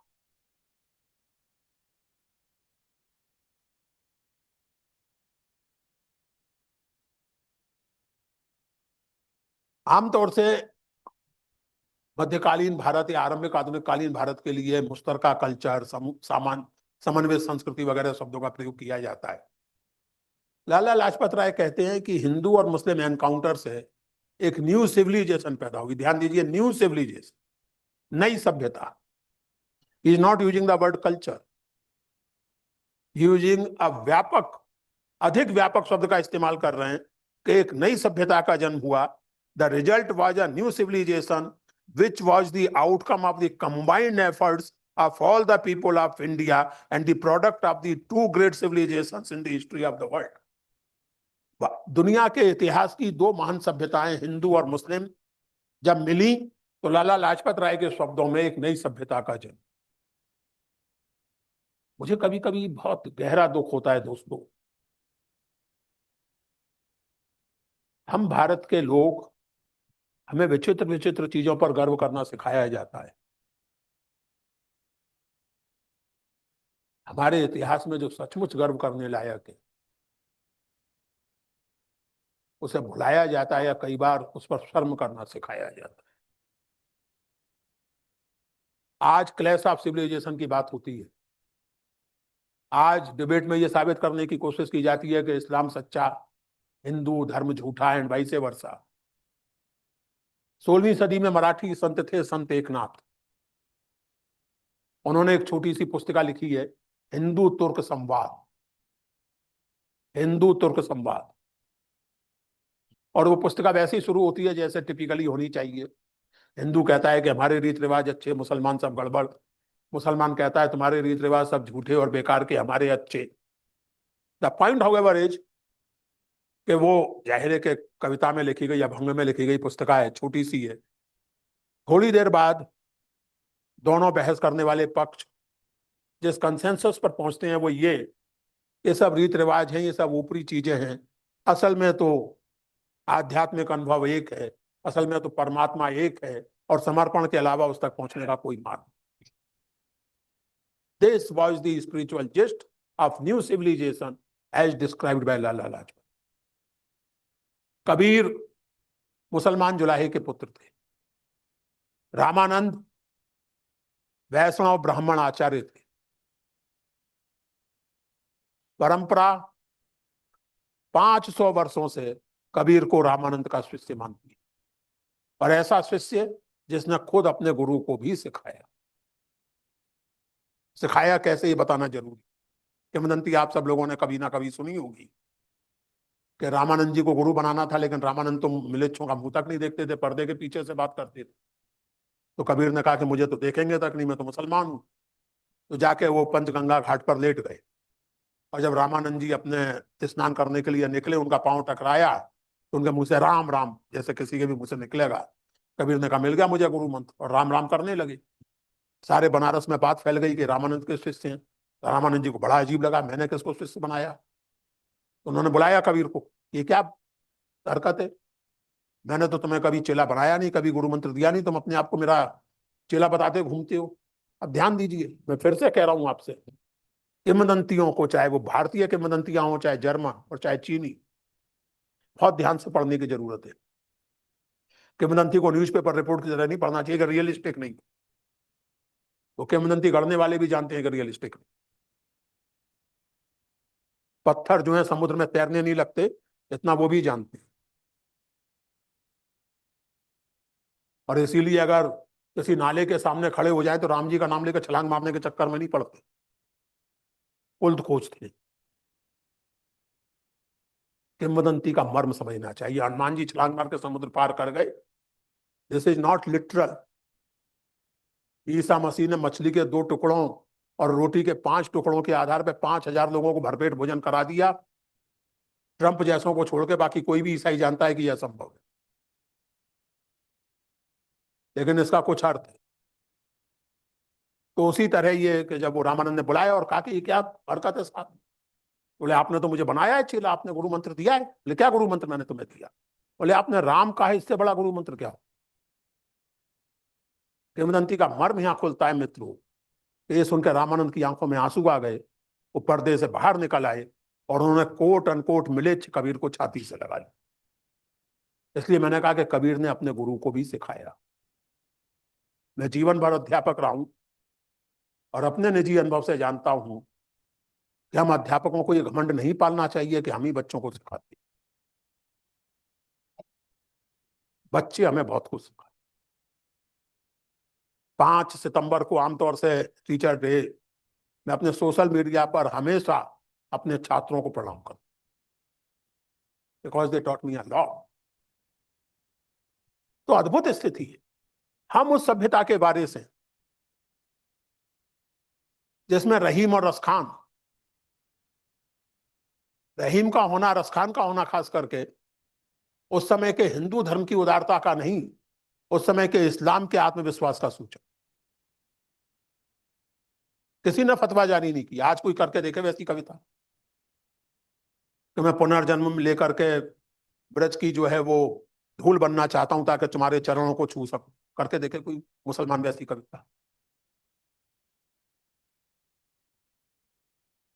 कोई हिंदू अलुपनिषद रच के देखे जैसा 16वीं सदी में रचा गया?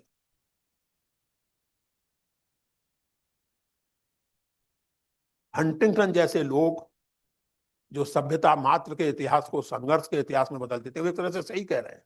संघर्ष के बिना जीवन नहीं है, लेकिन संघर्ष केवल सभ्यताओं के बीच में नहीं है, संघर्ष सभ्यताओं के भीतर भी। संघर्ष आइडेंटिटीज के बीच में नहीं है, संघर्ष वैल्यूज के बीच है। संघर्ष औरत और मर्द के बीच में नहीं है, संघर्ष दलित और ब्राह्मण के बीच में नहीं है, संघर्ष हिंदू और मुसलमान के बीच में नहीं है। संघर्ष दो तरह के वैल्यू सिस्टम्स के बीच में, दो तरह की जीवन दृष्टियों के बीच में।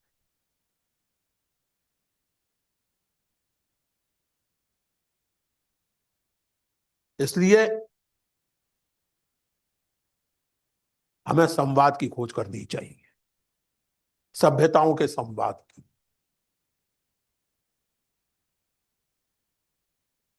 क्योंकि जैसा मैंने आपसे कहा कि है स्पेसिफिक्स हैं, स्पेसिफिक्स पर जोर दिया जाना चाहिए। इस्लाम की अपनी विशेषताएं हैं, उनके अपने रीत रिवाज हैं, हिंदुओं की अपनी विशेषता, तमाम लोगों की, बौद्धों की, जैनों की, तमाम तरह के, आप दुनिया भर के धर्मों का नाम ले सकते हैं, लेकिन कुछ यूनिवर्सल। और किसी भी धर्म की, किसी भी परंपरा की कोई भी ऐसी बात, उस पर हमें बात करनी चाहिए, उस पर संवाद करना चाहिए, बहस करनी चाहिए जो यूनिवर्सल ह्यूमन वैल्यूज के विरुद्ध जाए। मैं अपनी बात को समाप्त करना चाहता हूं महात्मा गांधी के एक कथन से। मैं गीता समेत, और आप ध्यान दीजिए कि गांधी जी के लिए गीता का महत्व क्या था। गांधी जी ने एक जगह अपनी गीता को अपने लिए स्पिरिचुअल डिक्शनरी कहा। जैसे डिक्शनरी में हम किसी शब्द के अर्थ की या परिभाषा की खोज में जाते हैं, तो गांधी जी ने कहा था कि जीवन में जब भी कोई उलझन होती है, समस्या होती है, तो Gita is my spiritual dictionary. उन्होंने गीता को एक बार माँ भी कहा था। और इसी अभिव्यक्ति के आधार पर विनोबा भावे ने जो प्रवचन दिए गीता पर, उनका टाइटल ही है गीता आई, मदर गीता। आई मराठी में माँ को कहते हैं। तो उन गांधी जी का कथन सुनिए। मैं गीता समेत हर एक धर्म ग्रंथ को अपने विवेक की कसौटी पर आंकता हूं। अपने तर्क बोध से ऊपर किसी धर्म ग्रंथ को नहीं जाने दे सकता। सभी प्रमुख धर्म ग्रंथ ईश्वरीय प्रेरणा से रचे गए, लेकिन वे हम तक पहुंचते हैं दो बार छनकर। ईश्वरीय वाणी हम तक सीधे नहीं, किसी ना किसी अवतार, पैगंबर या मसीहा के शब्दों की छन्नी से छनकर आती। हम तक आने के पहले मुझे गुजरना पड़ता है एक और छन्नी से, और वो छन्नी है विभिन्न विद्वानों द्वारा की गई व्याख्याओं की। किसी भी धर्म ग्रंथ में कुछ हिस्टोरिक होता है, कुछ एटर्नल होता है। गीता बतौर एक धर्म ग्रंथ के 4000 साल पहले रची गई या बोली गई, 10,000 साल पहले रची गई या बोली गई। बाइबल एक निश्चित समय पर ईसा मसीह के जो उसमें सुसमाचार हैं, गॉस्पेल्स हैं और ईसा मसीह के उपदेश हैं, कुरान, ये सब ईश्वरीय धर्म ग्रंथ हैं गांधी जी के अनुसार। सब प्रेरित धर्म ग्रंथ हैं, लेकिन सबका एक हिस्टोरिक कॉन्टेक्स्ट है, और वो हिस्टोरिक कॉन्टेक्स्ट एक छन्नी बनता है, उससे छनकर आप तक चीजें आई। आपका विवेक, और अंत में मित्रों, आपका विवेक केवल उस परंपरा से नहीं बनता जिसमें आप स्थित हैं। आपका विवेक, आप जाने ना जाने, माने ना माने, दुनिया भर की मानवीय उपलब्धियों की परंपरा से मिलकर बनता। आज अगर आप लोकतंत्र को बहुत महत्वपूर्ण मानते हैं, तो उसमें केवल वैशाली का योगदान नहीं है, उसमें वेस्टमिंस्टर का भी योगदान। अगर आज आप समता, बंधुता आदि के मूल्यों को महत्वपूर्ण मानते हैं, तो उसमें केवल बौद्ध धर्म का योगदान नहीं है, उसमें फ्रेंच रेवोल्यूशन का भी योगदान। अगर आप मजदूर अधिकारों की चिंता करते हैं, स्त्री अधिकारों की चिंता करते हैं, तो आप कम्युनिस्टों से कितने भी चिढ़ते हों, लेकिन ये नहीं भूलना चाहिए कि दुनिया का पहला वीमेंस डे कम्युनिस्टों ने मनाया। तो विविध परंपराओं से, विविध और मोटे तौर पर भी रोजमर्रा के उदाहरणों से भी आप इस बात को समझ सकते हैं। अमेरिका में लोग योग साधना से बहुत सारे उपचार आजकल करने लगे हैं, और जैसी अमेरिकनों की आदत है, उपचारों में तमाशे भी करने लगे। एक्यूपंक्चर हमारे यहाँ बहुत लोकप्रिय है। अब आप ये सिद्ध कर दें कि एक्यूपंक्चर ऋग्वेद में भी मिलता है, तो मैं क्या कर सकता हूं, लेकिन हम जानते हैं कि कहां से आए।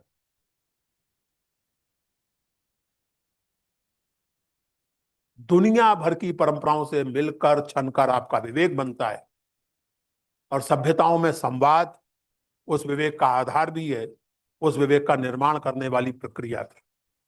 इसलिए सभ्यताओं में संघर्ष की वास्तविकता को स्वीकार करते हुए भी हमारा प्रयत्न सभ्यताओं के बीच संवाद की संभावनाएं खोजने का होना चाहिए, संघर्षों को बढ़ाने का।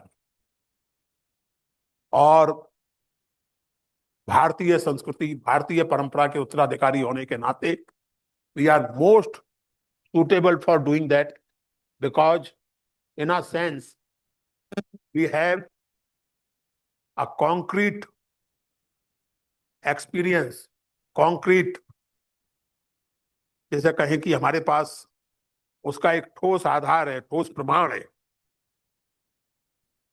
रविंद्रनाथ ठाकुर ने 1941 में एक निबंध लिखा था, सभ्यता का संकट। वो विश्व भारती के फैकल्टी और स्टूडेंट्स को एड्रेस करके लिखा गया निबंध था, और वो एक उनका अंतिम निबंध था। उसके कुछ दिनों बाद उनका निधन हुआ।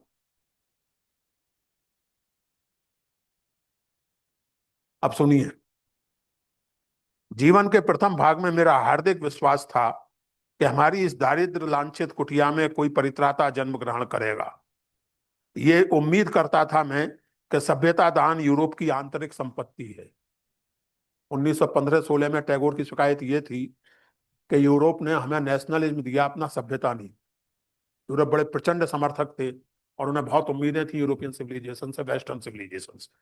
1941 हिटलर का उदय हो चुका है, दूसरा महायुद्ध आरंभ हो चुका, ये ध्यान रखिए। तब टैगोर ये कह रहे हैं, आज इस जीवन से विदा होने का दिन समीप आ रहा है, मेरे इस विश्वास का दिवाला निकल चुका। I have lost all faith, all hope on western civilisation. लेकिन सिविलाइजेशन मात्र में विश्वास फिर भी बना हुआ है, और वो कहते हैं, आज भी मेरी आशा है कि वो परित्राता पूर्व दिगंत से, यानी पूर्व दिशा से आएगा, सभ्यता की देववाणी साथ लाकर मनुष्य को मनुष्यत्व के चरम आश्वास की वार्ता सुनाएगा। मैं केवल इतना कहना चाहता हूं, कवि गुरु की इस वाणी को याद करते हुए, कि वो परित्राता जिसकी कल्पना टैगोर यहां कर रहे हैं, वो परित्राता आपकी अपनी रोजमर्रा की सभ्यता और संस्कृति में मौजूद है।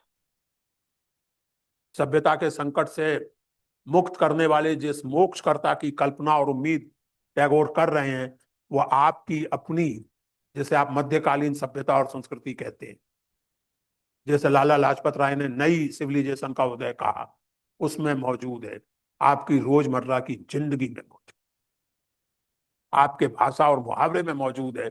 और इस तरह हम हिंदुस्तानी होने के नाते इस बात पर सचमुच गर्व कर सकते हैं कि अगर हम अपनी ताकत पहचान लें, तो हम सचमुच सभ्यता के संकट, सभ्यता के संघर्ष को सभ्यताओं के संवाद में बदल सकते हैं। बहुत बहुत धन्यवाद।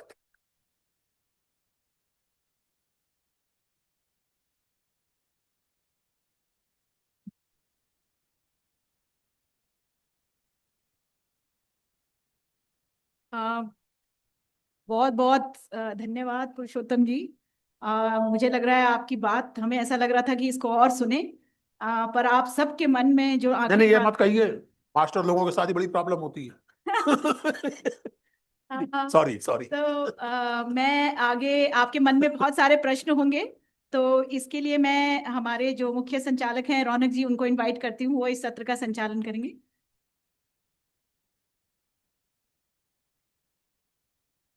मुझे लग रहा है आज अखात्रीज पे इससे बढ़िया इवनिंग नहीं हो सकती थी। आप लोगों के प्रश्न जो भी हैं, आप पे हाथ खड़े करें तो आप तक माइक पहुंच जाएगा। प्रश्न ही रखिएगा, कमेंट्स नहीं रखिएगा। आई थिंक वी कैन ये इन मैडम यहाँ को पे माइक माइक।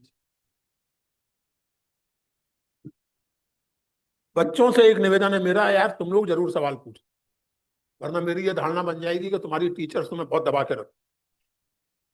वो बच्चे क्या जो सवाल ना पूछे, घर में तो पूछते ही होगे। बचपन में कभी पापा से पूछा होगा कि पापा सूरज इधर से क्यों निकलता है, और पापा सर हो जाते होंगे कि कैसे समझाएं तुम्हें। पूछो, सवाल पूछे बिना नहीं काम चलता। जी जी, सॉरी। क्लैरिटी, क्योंकि बहुत टाइम बाद इतना बैलेंस्ड वक्तव्य सुना जो एक दूसरे को गलत साबित नहीं कर रहा है, बट एक कॉमन यूनिवर्सल लैंग्वेज की बात कर रहा है। तो thank you sir. Thank you so much.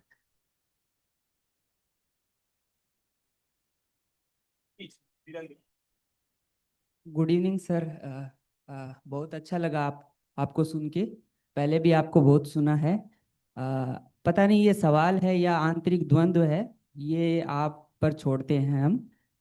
सवाल ये था कि जैसे हम अभी समुदाय के अंदर काम करते हैं या लोगों से मिलते हैं, तो आपने जो सभ्यता और संस्कृति की बात की, आजकल जो सभ्यता और संस्कृति है उसको कहीं ना कहीं जोड़ के देखा जाता है, चाहे वो भाषा से जोड़ दिया जाए या परंपराओं से जोड़ दिया जाए इस तरीके से। तो ये जो संस्कृति है और जो भाषा है, इसका जिम्मा है कहीं ना कहीं किसी एक पर्टिकुलर समुदाय के ऊपर डाला जा रहा है, जिससे के बात करो, ये घुमा फिरा के नहीं। ओके, तो सीधे बात करो, किस समुदाय पर डाला जा रहा है, क्या डाला जा रहा है, साफ साफ बात। जैसे मातृभाषा की बात आए, जिसमें मातृभाषा के लिए स्पेसिफिक कम्युनिटी है, जैसे आदिवासी मान लो, या ऐसी समुदाय जो ट्राइबल एरिया में रहते हैं, उन समुदायों को ऐसा कहा जाता है कि आप अपनी मातृभाषा की रक्षा कीजिए और जो भी पढ़ाई है प्राइमरी की, वो पढ़ाई आप अपनी मातृभाषा में कीजिए। लेकिन भाषा है वो आर्थिक समस्या या आर्थिकता से भी जुड़ी हुई है, जिसमें एक तबका है वो दूसरी तरीके की भाषा पढ़ता है, जिससे आर्थिक जो दायरा है वो दिन प्रतिदिन बढ़ता चला जा रहा है। तो इस समय हम जैसे युवा हैं वो किस तरफ और किस तरीके का नजरिया अपनाएं, वो सवाल। धन्यवाद। देखिए, किसी भी चीज के दो पहलू होते हैं। एक एक बेसिक फ्रेमवर्क, मैंने आज अपने वक्तव्य में आपको एक बेसिक फ्रेमवर्क दिया है, और जैसा उन हमारी मित्र ने कहा, इस बेसिक फ्रेमवर्क में मेरी कोशिश ये थी कि दोषारोपण के ये गलत है वो गलत है, ठीक है, लेकिन एक संवाद की भूमि खोजने की कोशिश। मैंने हंटिंगटन को भी पूरी तरह डिसमिस नहीं किया, मैंने कहा उनकी बात में दम है। तो एक संवाद की खोज, ये एक बेसिक फ्रेमवर्क है। अब आपके स्पेसिफिक सवाल, ये सवाल भाषा से जुड़े हो सकते हैं, अर्थतंत्र से जुड़े हो सकते हैं, सबसे हो सकते हैं। उसमें आपको अपने तर्क से सूचना हो, तर्क आप खुद दे रहे हैं। भाषा केवल भावुकता का मामला नहीं, भाषा का सीधा संबंध आर्थिक और राजनीतिक ताकत से है। अंग्रेजी आज विश्व भाषा है, इसलिए अंग्रेजों का साम्राज्य तो कब का खत्म हो गया। लेकिन सौभाग्य से मुझे दुनिया के कई देशों में जाने का अवसर मिला है। 25-30 साल पहले जिन देशों में अंग्रेजी के प्रति रेजिस्टेंस था, वहां भी स्वीकृति। मैं सन 98 में जर्मनी गया था, अंग्रेजी के प्रति कोई उत्सुकता नहीं थी, अगर रेजिस्टेंस थी तो उत्सुकता भी नहीं है। अभी 2-3 साल पहले गया, हर चौथा पांचवा आदमी अंग्रेजी बोल रहा था। क्यों? क्योंकि जॉब मार्केट में अंग्रेजी जरूर, एज सिंपल एज। इसलिए अगर आपसे एक आ जाए कि आदिवासी केवल आदिवासी बोलियां और भाषाएं पढ़ें, उसी में सारी पढ़ाई करें, तो आपने सही सवाल पूछा। ऐसा कहने वालों से आप ये पूछिए फिर उनको रोजगार कौन देगा। सीधा सा, भाषा भावुकता का मामला नहीं है। मैं हिंदी का लेखक हूं, हिंदी का अध्यापक हूं, हिंदी बोलता हूं, हिंदी मेरी माँ बोली है, और मैं उन दुर्लभ लोगों में से हूं जिनकी खड़ी बोली ही माँ बोली। आमतौर से आप घर में कुछ और बोलते हैं, मैं उस कम्युनिटी से बिलोंग करता हूं जिसमें घर में भी खड़ी बोली बोली जाती। लेकिन मैं अपनी किताबें अंग्रेजी में भी लिखता हूं और मुझे इसको लेकर कोई संकोच नहीं। तो इट्स एज सिंपल एज। भाषा के मामले में भावुकता छोड़ करके थोड़ी व्यवहारिकता पे ध्यान। उस तरफ पीछे जाएं।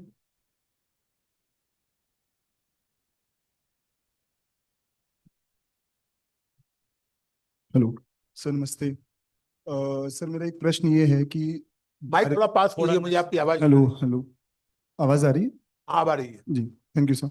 सर, मेरा एक प्रश्न ये है कि भारतीय संस्कृति का जो एक कह सकते हैं कि हम परंपरा और बदलाव, ये दो एक पहलू हैं।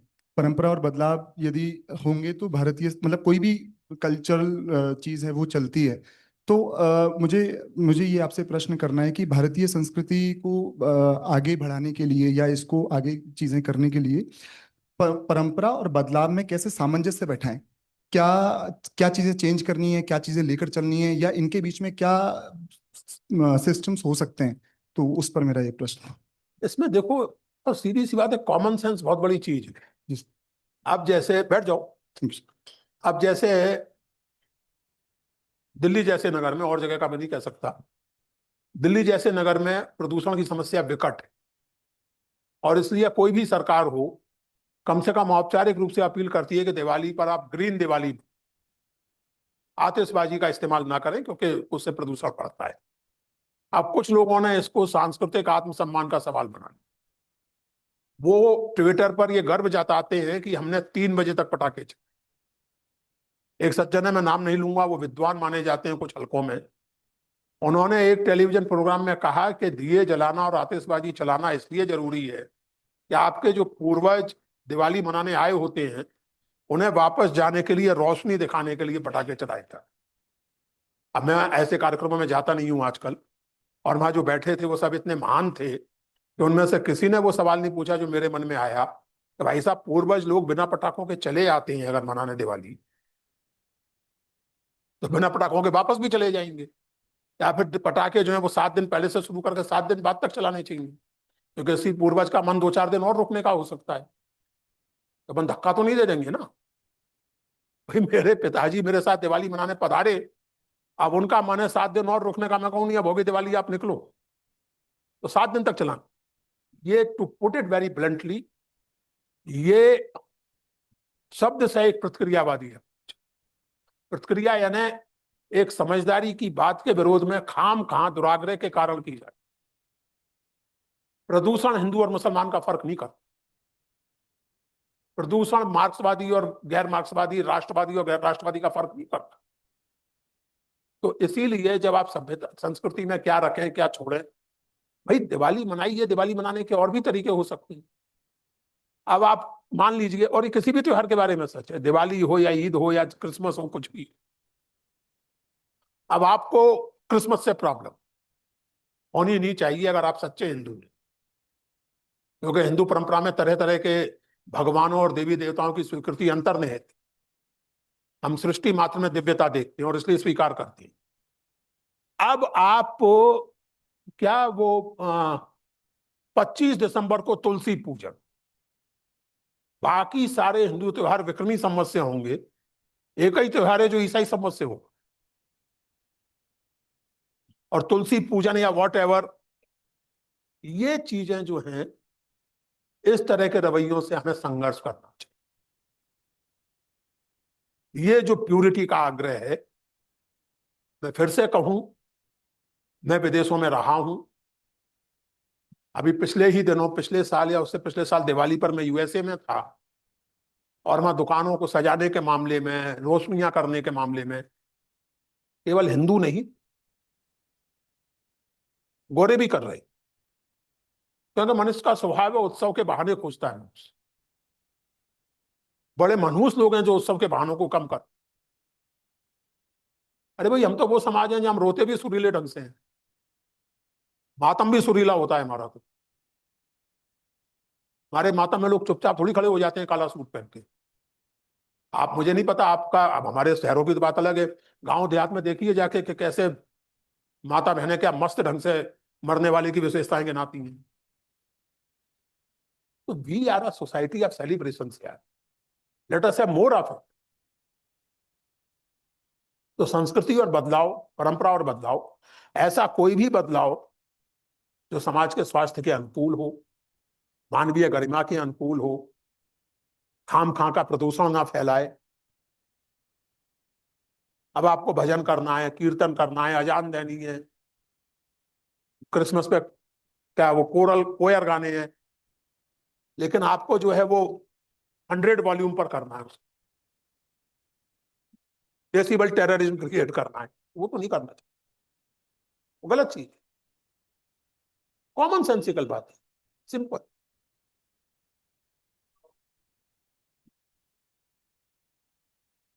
ये आप प्लीज बोलो। सर नमस्ते।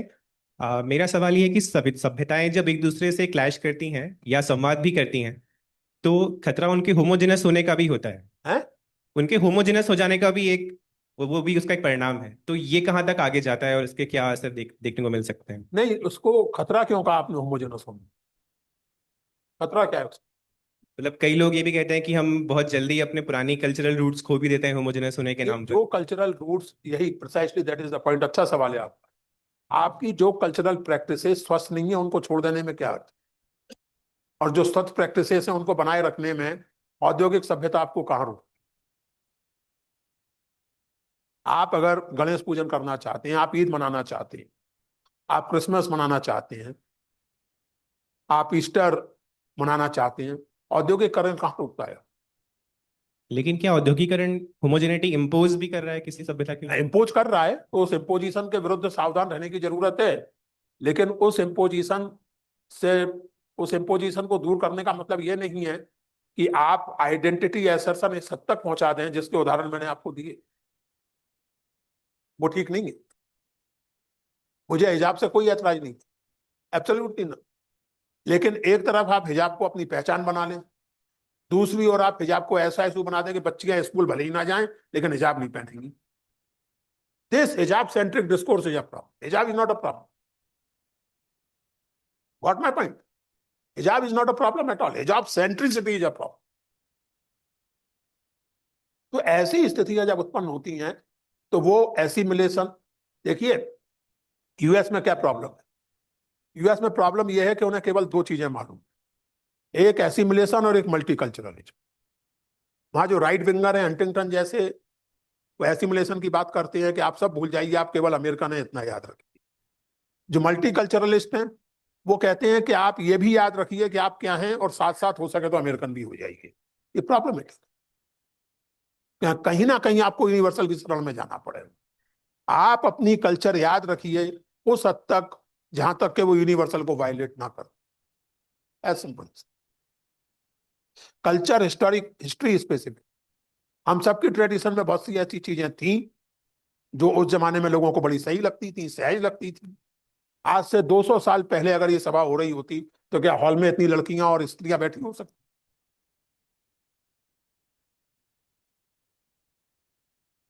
हवेलियों की तो छोड़िए, मेरा तो जन्म एक साधारण व्यापारी परिवार में हुआ था। मैं सुबैया जय को बता रहा था, सीढ़ी एक थी, उसके दरवाजे दो खुलते थे, एक जनाने में और एक मर्दाने।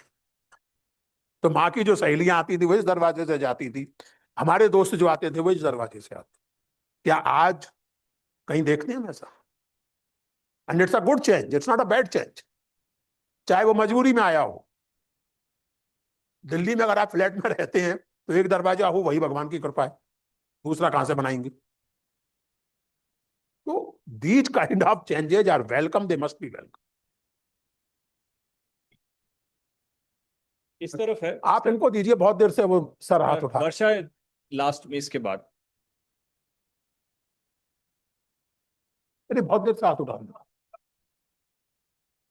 आपके इस कन्वर्सेशन से जो हम यहाँ से लेके जा रहे हैं, वो जो सीखा अभी पिछले 1.5 घंटे में कि संवाद शक्ति, आपने सभ्यता के बारे में बताया, लेकिन इसको जो हमने एक्सटेंड किया है अभी मैंने पर्टिकुलरली किया है कि संवाद शक्ति स्पाउसेस के बीच में, संवाद शक्ति माँ पेरेंट्स और बच्चों के बीच में, संवाद शक्ति दो कॉलीग्स के ऑफिस के बीच में, और संवाद शक्ति एक छात्र और अध्यापक के बीच में। करेक्ट? और इसके पीछे कि you can hold a different point of view and I am fine with that. Correct? ये चीज हम जो हिडन चीज है जो आपने हमको एक बहुत गिफ्ट दे दी है, तो बहुत बहुत इसका धन्यवाद। Thank you very much. Thank you. Thank you. Varsha. नमस्ते सर, जी, मेरा नमस्ते। नाम वर्षा है और मेरा क्वेश्चन ये है कि अभी जो वॉर हो रहा है वो कहीं ना कहीं क्लैश ऑफ सिविलाइजेशन का पार्ट है और साथ ही पॉलिटिकल और अदर थिंग का पार्ट होगा, पर इसका परसेंटेज कितना है आप मेरे को ट्रम्प साहब चाहते हैं कि वो क्लैश ऑफ सिविलाइजेशन मान लिया जाए। सौभाग्य से यूरोप के बहुत सारे नेता मानने को तैयार नहीं। इटली की जो नेता है मेलोनी, वो दूर दूर तक लिबरल नहीं है, वो राइट विंगर मानी जाती है। जब मेलोनी प्रधानमंत्री बनी थी इटली की, तो दुनिया भर के लिबरल परेशान हुए थे कि ये देवी जी कैसे प्रधानमंत्री बने। इंग्लैंड के प्रधानमंत्री जो है वो भी कोई बड़े भारी लेफ्ट विंगर या लिबरल नहीं है। स्पेन इसका जरूर सोशलिस्ट है, स्पेन वाले। लेकिन स्पेन, इंग्लैंड, फ्रांस, सब ने मना कर दिया ट्रम्प साहब से कि भाई साहब ये ईस्ट वर्सेस वेस्ट का मामला नहीं है, इस्लाम वर्सेस वेस्ट का मामला नहीं है, यूएस वर्सेस ईरान का मामला है, हम इसमें आपके साथ नहीं। बल्कि जिन देशों ने वर्षों से फिलिस्तीन को मान्यता नहीं दी थी, उन्होंने मान्यता दे दी। स्पेन ने अभी मान्यता दी है फिलिस्तीन। इटली ने कहा कि लेबनान और वहां गाजा में जो हो रहा है वो निंदनीय है। तो ट्रम्प चाहते हैं कि इसको सिविलाइजेशनल कॉन्फ्लिक्ट मान लिया जाए। मुझे विश्वास नहीं कि हंटिंगटन साहब को पढ़ा होगा ट्रम्प ने, लेकिन वो हैं उसी लाइन पर।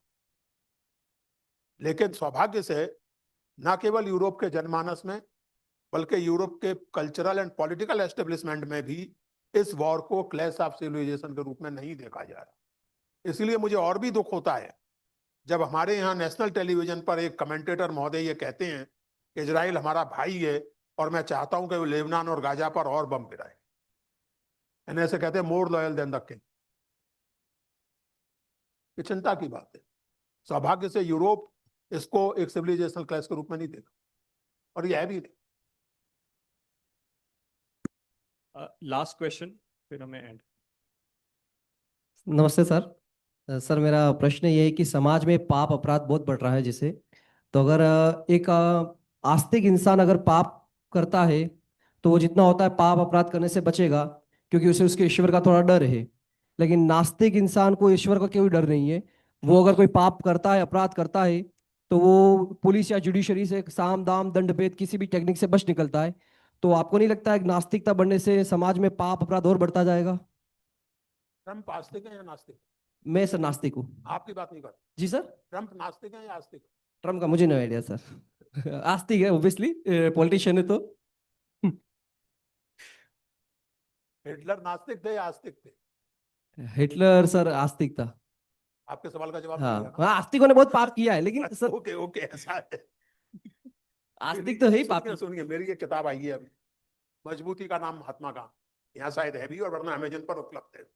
अच्छा हुआ ये सवाल आपने पूछा, इस बहाने मुझे एक बहुत रोचक बात करने का अवसर मिल गया। उस किताब में एक चैप्टर है गांधी गोरा संवाद। जी। गोपू रामचंद्र राव एक कार्यकर्ता थे, तेलुगु थे, गांधी जी के परम भक्त यानी आजकल जैसे होते हैं वैसे नहीं। वो गांधी जी के अनुयायी या समर्थक, लेकिन पक्के नास्तिक। ईश्वर में कोई विश्वास उनका नहीं। गांधी जी के बारे में हम सब जानते हैं कि ईश्वर में विश्वास था। तो उन्होंने गांधी जी को सन 30 में चिट्ठी लिखी कि बापू, मैं आपके कामों का साथ देता हूं, अपने गांव में छुआछूत के विरुद्ध काम करता हूं, खादी के लिए काम करता हूं, वगैरह वगैरह, लेकिन मैं ईश्वर को नहीं मानता और इस पर आपसे बात करना चाहता हूं। गांधी जी ने बहुत ही रूखा उत्तर एक वाक्य का दिया, गॉड इज बियॉन्ड कॉम्प्रिहेंशन। कोई दिलचस्पी नहीं थी उनकी बात। कुछ वर्ष बाद फिर गोरा ने उनको पत्र लिखा। इस बार उत्तर थोड़ा ज्यादा था, लेकिन बहुत और भी ज्यादा कड़वा तीखा था। कुल मिलाकर के उसका अगर अपन सीधी भाषा में अनुवाद करें तो ये था कि मुझे आपके साथ बात करके अपना वक्त बर्बाद करने में कोई दिलचस्पी। गांधी जी ने उनसे ब्लंटली कह दिया। लेकिन फिर उन्हें गोरा के कामों के बारे में मालूम, तो गांधी जी ने खुद गोरा को बुलाया, गोपू रामचंद्र राव, और फिर उनके बीच संवाद चला। टुकड़े टुकड़ों में कई महीनों तक चला, और फिर यह तय हुआ कि फरवरी में गांधी जी अपना दिल्ली का काम थोड़ा करके वर्धा पहुंचेंगे, और उन्होंने गोरा से कहा कि उसके बाद हर हफ्ते 1 घंटा हम लोग इसी पर बात करेंगे आपसे। 30 जनवरी 1948 को जो हुआ, उसके बाद ये सब बात जाहिर खत्म हो गई। 1-1.5 साल बाद गोरा ने वो पुस्तक छपवाई, एन एथिस्ट एंड गांधी। उस किताब के आधार पर मैंने इस किताब में एक चैप्टर लिखा है। उस संवाद का जो अंत हुआ है ना, वो अद्भुत है। मैं वैसे ही सुना देता हूं आपको। गोरा बहुत सारे तर्क देते हैं, और जो तर्क आप आस्तिकता के पक्ष में दे रहे हैं, गोरा वो तर्क नास्तिकता के पक्ष में दे। गोरा कहते हैं कि जो नास्तिक व्यक्ति है उसको ईश्वर से छूट पाने की कोई उम्मीद नहीं, उसे खुद अपने आप में तय करना है कि जो वो कर रहा है वो शुभ है या अशुभ है, पाप है या पुण्य, वो कहीं नहीं जा सकता छूट पाने। और इसलिए आस्तिक होना बहुत गड़बड़ चीज है, इससे मॉरल इररिस्पॉन्सिबिलिटी पैदा होती है। और गांधी जी अपनी बात कहते थे, उन दोनों में बहस चलती रहती थी। गांधी जी ने अंत में कहा कि हो सकता है कल को तुम मेरी बात से सहमत हो सकता है कल को मैं तुम्हारी बात से सहमत हूं, ये विवेचन चलता रहेगा, लेकिन असली चीज है वो काम जो हमें करना है वो हम मिलकर कर सकते। और मैं निजी अनुभव से आपसे कहता हूं जी, ईश्वर में विश्वास को लेकर मेरी धारणा बड़ी अजीब है और जटिल है, वो मैं आपको बता नहीं पाऊंगा इतनी आसानी से। खैर बता भी सकते हैं, लेकिन छोड़िए। आपने जो प्रश्न किया उसके उत्तर में मैं ये कहना चाहता हूं, और किताब में भी मैंने लिखा है। मेरे 3 बहुत ही निकट मित्र हैं, नाम नहीं बताऊंगा उनकी प्राइवेसी की रक्षा के लिए, जो बिना किसी हिचक के, बिना किसी हीले हवाले के नास्तिक, जो ईश्वर में किसी तरह का विश्वास नहीं करते। और सच मानिएगा, इन 3 लोगों से अधिक नैतिक व्यक्ति मैंने जीवन में दूसरे नहीं। उनका एक एक कर्म नैतिक होता है, वो किसी को दुख नहीं पहुंचाते, कोई बेईमानी नहीं करते, दिए गए वचन को लिटरली असुविधाएं, भयानक असुविधाएं झेल कर निभाते हैं, किसी का जाति, जेंडर, रेस के कारण अपमान नहीं करते। They are model human beings, I can even say that. और वो तीनों के तीनों नास्तिक। तो मैं आपकी बात से सहमत नहीं हो सकता। और दूसरी ओर मैंने ऐसे ऐसे आस्तिक देखे हैं, प्रसिद्ध लोगों के तो मैंने नाम ले दिए आपके सामने। भारत में प्रसिद्ध किसी व्यक्ति का नाम इसलिए नहीं लूंगा कि मैं भी संकट में पड़ जाऊंगा, आयोजक भी पड़ जाएंगे, वरना भगवान के नाम समझ गए। पर लेकिन क्या, भगवान के नाम पर यहाँ क्या क्या हो रहा है इसको अपन जानते हैं। तो इसलिए वो सब छोड़िए, आस्तिकता और नैतिकता का कोई ऐसा अनिवार्य संबंध नहीं। धन्यवाद। थैंक यू, बहुत बहुत शुक्रिया।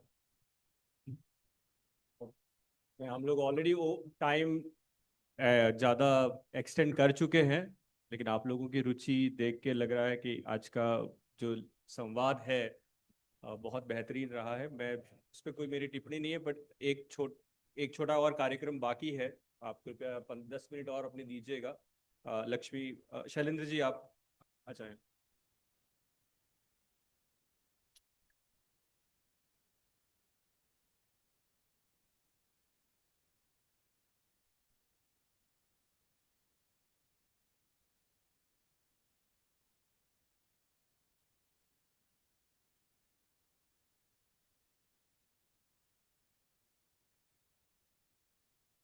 ये अवसर अग्रवाल साहब की उपस्थिति में हम एक इस अवसर का लाभ लेना चाहेंगे पुस्तक के विमोचन का, जिसका नाम है जीवित एवं जंगली।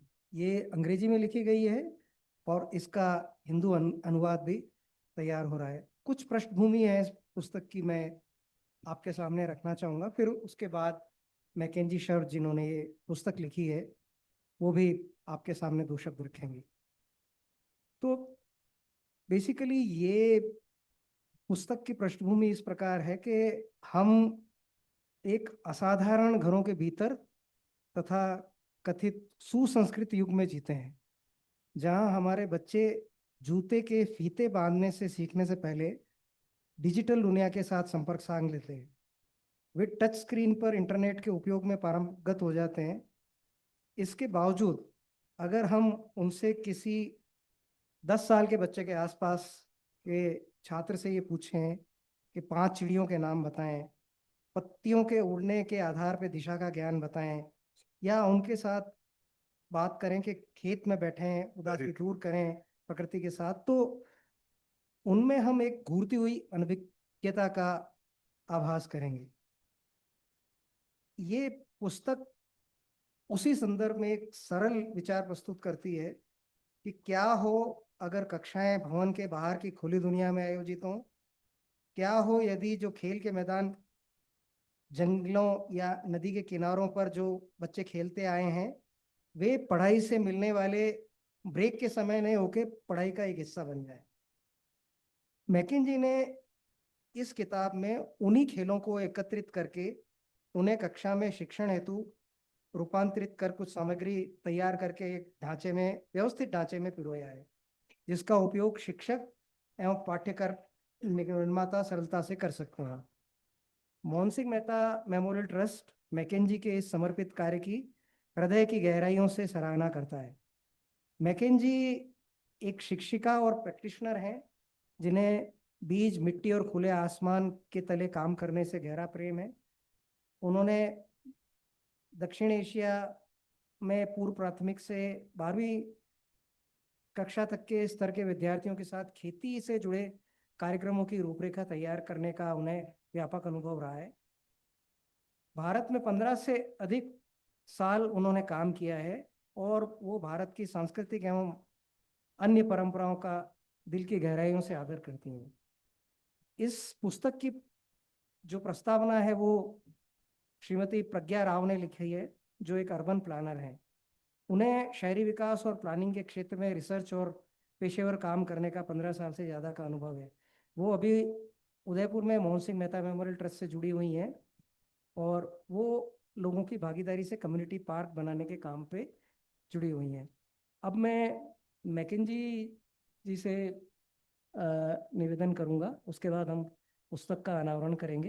तो मैकेंजी अगर ऑनलाइन हो तो वो 2 शब्द इस पुस्तक के बारे में कह सकते हैं। धन्यवाद। कोई बात नहीं, मैं Hello, can you hear me? ये इसको लिख दिया है।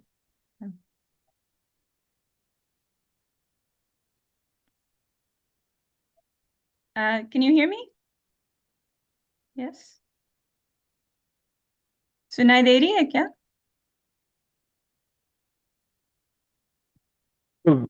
Visible. Go ahead. Okay. First of all, I'd like to thank Shri Purushottam for his great lecture. अगर मैं कुछ समझी इंडिया में कि इंडिया का एक ग्रेट परंपरा ये है संवाद, जो पहले हर ग्राम सभा में पाई जाती थी. So I think thank you so much for reminding us about that. Mackenzie, हम आपको सुन नहीं पा रहे. Just hold for a second. We're just setting up. आप एक बार और टेस्ट वॉल्यूम टेस्ट करेंगे please. Hello? Yeah. Can you hear me? Better है, Better है. इससे ज्यादा नहीं होगा. Okay, I'll speak loudly. Yeah, please. Thank you.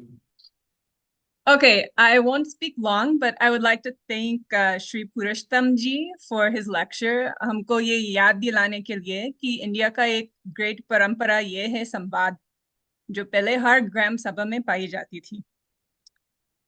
So just thank you for that. Also, I'd like to thank about this book and farming activities. बहुत सारे लोगों ने मेरे को हाँ बोला जब मैं आई स्कूल्स में, विद्या भवन में, अपना जतन में, और पूछा कि क्या मैं खेती को लेकर कुछ गतिविधियां कर सकती हूँ बच्चों के साथ. इन लोगों के हाँ के बिना ये काम नहीं होता है. मुझे MSMMT को भी थैंक यू देना है इस वर्क को सपोर्ट करने के लिए और इसका इम्पोर्टेंस को रिकॉग्नाइज करने के लिए.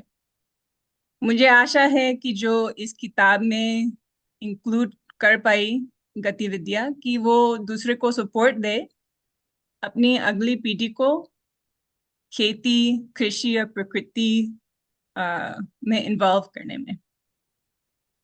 मैं ज्यादा नहीं बोलूंगी, आप चिंता मत करो, शॉर्ट में बोलूंगी. ये जो प्रक्रिया है जिसे ये बुक निकली है बहुत लंबी है, लेकिन ये शुरू हुई मेरी एक मेंटोर से जिसने मेरे आंखें खोली अपनी कृषि के संकट के बारे में जो दुनिया भर चल रही है. दुनिया में हमारा 80 से 90% सीड्स, बीज गायब हो गए हैं. उसमें डाइवर्सिटी नहीं बची है। 66% of our food is grown from 9 main crops. हम सबको पता है क्लाइमेट चेंज हो रही है, तापमान बढ़ती जा रही है, पेस्ट भी आ रही है। उदयपुर में भी ये देखी जाती है। किसान ज्यादा मकाई नहीं उगा पा रहे, बरसात बदल रही है, कीड़े आ गए, तापमान बढ़ गया, सब कुछ बदल रहा है। ये वो वक्त है जिसमें हमें सोचना पड़ेगा कृषि के बारे में, खाने के बारे में और इसका भविष्य के बारे में। हम कह सकते हैं कि इंडिया में 10,000 सालों से सभ्यता है क्योंकि यहाँ के लोग कृषि को जानते हैं अच्छी तरह से। लेकिन जो विदेशी कृषि की प्रक्रिया आ गई पिछले 50 सालों में, उससे हमारे खेत को, किसान को, मिट्टी को, बीज को बहुत नुकसान पहुंचाया। लेकिन इंडियन सिविलाइजेशन में ये परंपरा हुआ करता था कि जब नई टेक्नोलॉजी आती है, इसका करेक्ट यूज देखना है, इसके ऊपर संवाद करनी है कि ये टेक्नोलॉजी हमें चाहिए कि नहीं चाहिए, अगर चाहिए तो कैसे इस्तेमाल किया जाए। So I think if we can return to this tradition of evaluating technology, कि कैसे यूज करें, तो शायद हमारे कृषि और खाना बच सकता है। ये जो संकेत है, मैं बच्चों के साथ ये बात नहीं करती। शायद पता नहीं जो बच्चे वहां बैठे हैं हमारे साथ कुछ एक्टिविटीज किए होंगे, उनको पता है क्लाइमेट चेंज क्या है, उनको पता है कि तापमान बढ़ती जा रही है। इनके साथ मैं मजा करना पसंद करती हूँ, एक्टिविटीज करना पसंद करती हूँ, खेती करना पसंद करती हूँ। इनकी जो जिज्ञासा है और खुशी है वो बाहर लाना पसंद करती हूँ, क्योंकि जब इनकी रिश्ता होगी प्रकृति से, मिट्टी से, बीज से, उसमें उनको खुशी मिलती है, तब वो आगे उसको पचा पाएंगे।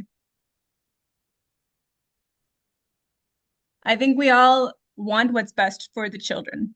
सब चाहते हैं कि बच्चे आगे बढ़ पाए, कि इनके फ्यूचर सुरक्षित है। तो हमें ये भी याद रखना है कि इनको प्रकृति से जुड़ना बहुत जरूरी है। इस किताब की फोर्ड में प्रजना ने लिखा है, The relationship between children and the natural world is not a luxury. It's a necessity. यानी बच्चों को नेचर की जरूरत है। Research has shown that children who spend regular time in natural settings demonstrate stronger concentration, reduced anxiety, greater resilience, and more sophisticated problem solving than their peers. अगर हम चाहते हैं कि हमारे बच्चे खुश रहें, कि वो आज के प्रॉब्लम्स को सॉल्व कर पाए, तो हमें इनको नेचर से जुड़ना जरूरी है। मुझे याद है विद्या भवन में कुछ 10th बोर्ड के स्टूडेंट्स ने मेरे को बताया, जब मेरे एक्टिविटीज कैंसिल हो गया इनकी बोर्ड एग्जाम्स के 2 महीने पहले, कि ये एक्टिविटीज नहीं है तो इनकी दिमाग शांत नहीं हो जाती है, साफ नहीं हो जाते हैं, कि बाहर आकर खेल के कुछ सीख के वापस अंदर जाके पढ़ाई करने से इनकी मार्क्स और अच्छी आती है। तो ये हकीकत है। अब मैं ज्यादा नहीं कह पाऊंगी। I am really grateful to MSMMT for supporting this process and getting this book published so that it can be shared with more people. और अगर बच्चे वहां बैठे हैं जो मेरे साथ कभी कुछ एक्टिविटी किए हुए हैं, I want to thank them as well. आपको भी धन्यवाद कहना चाहूंगी और मुझे बहुत मजा आया आपके साथ। अभी अगर पॉसिबल है तो क्विकली 1-2 मिनट में कुछ फोटोज बता देंगे एक्टिविटीज से, और सबको धन्यवाद। Thank you.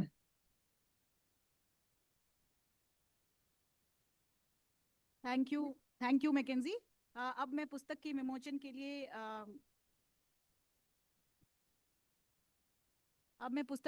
के लिए पुरुषोत्तम जी के साथ साथ अजय साहब, जनत सर, शैलेंद्र जी और शैलेंद्र जी बारट विद्या भवन से, उनको आमंत्रित करती हूँ मंच पर।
थैंक यू आप सभी को. Thank you Mackenzie for this book. Thank you so much. Yeah, thank you. And I was showing a few pictures in the background while you made the presentation.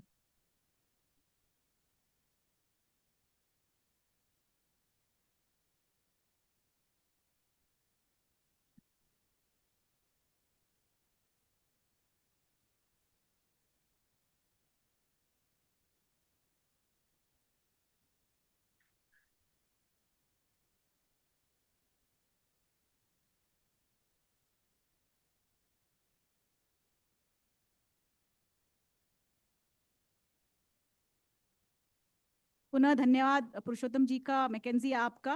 मैं अब आमंत्रित करती हूँ विद्या भवन के ऑर्गेनाइजिंग सेक्रेटरी शैलेंद्र जी बारट का. धन्यवाद ज्ञापित करने के लिए.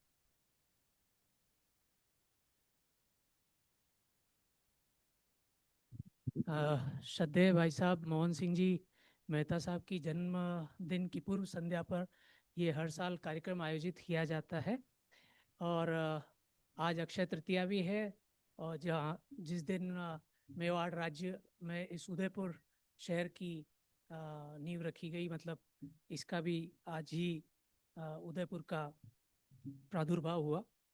मैं आज के इस प्रोग्राम के लिए प्रोग्राम में पधारे मुख्य अतिथि, मुख्य वक्ता श्री अग्रवाल साहब का, पुरुषोत्तम अग्रवाल साहब का, विद्यावन सोसाइटी, विद्या सेवा मंदिर और MSMMT की तरह से बहुत बहुत धन्यवाद देता हूं. आप सभी को जो इस प्रोग्राम में पधारे, हमारे मुख्य वक्ता को बहुत पेशेंटली अच्छे से सुना और बहुत उस पर इंक्वायरीज भी की, उन सभी के लिए आप सभी का बहुत बहुत धन्यवाद. और डॉक्टर साहब, मैं तो बहुत ज़्यादा इन चीज़ों में समझता नहीं, एडमिनिस्ट्रेशन का काम है, लेकिन ये है हाँ, संवाद होना चाहिए. जो आपने कहा सभ्यताओं में संवाद होना चाहिए, और सभ्यताओं में जो संवाद हुआ पूर्व में इस देश में, उसी से आज की सभ्यता जन्मी है जिसमें हम जी रहे हैं. Thank you for all your knowledge you shared with us, and I thank you on behalf of all the institutions founded by our respected Mohan Singh Mehta Bhai Sahab. Thank you.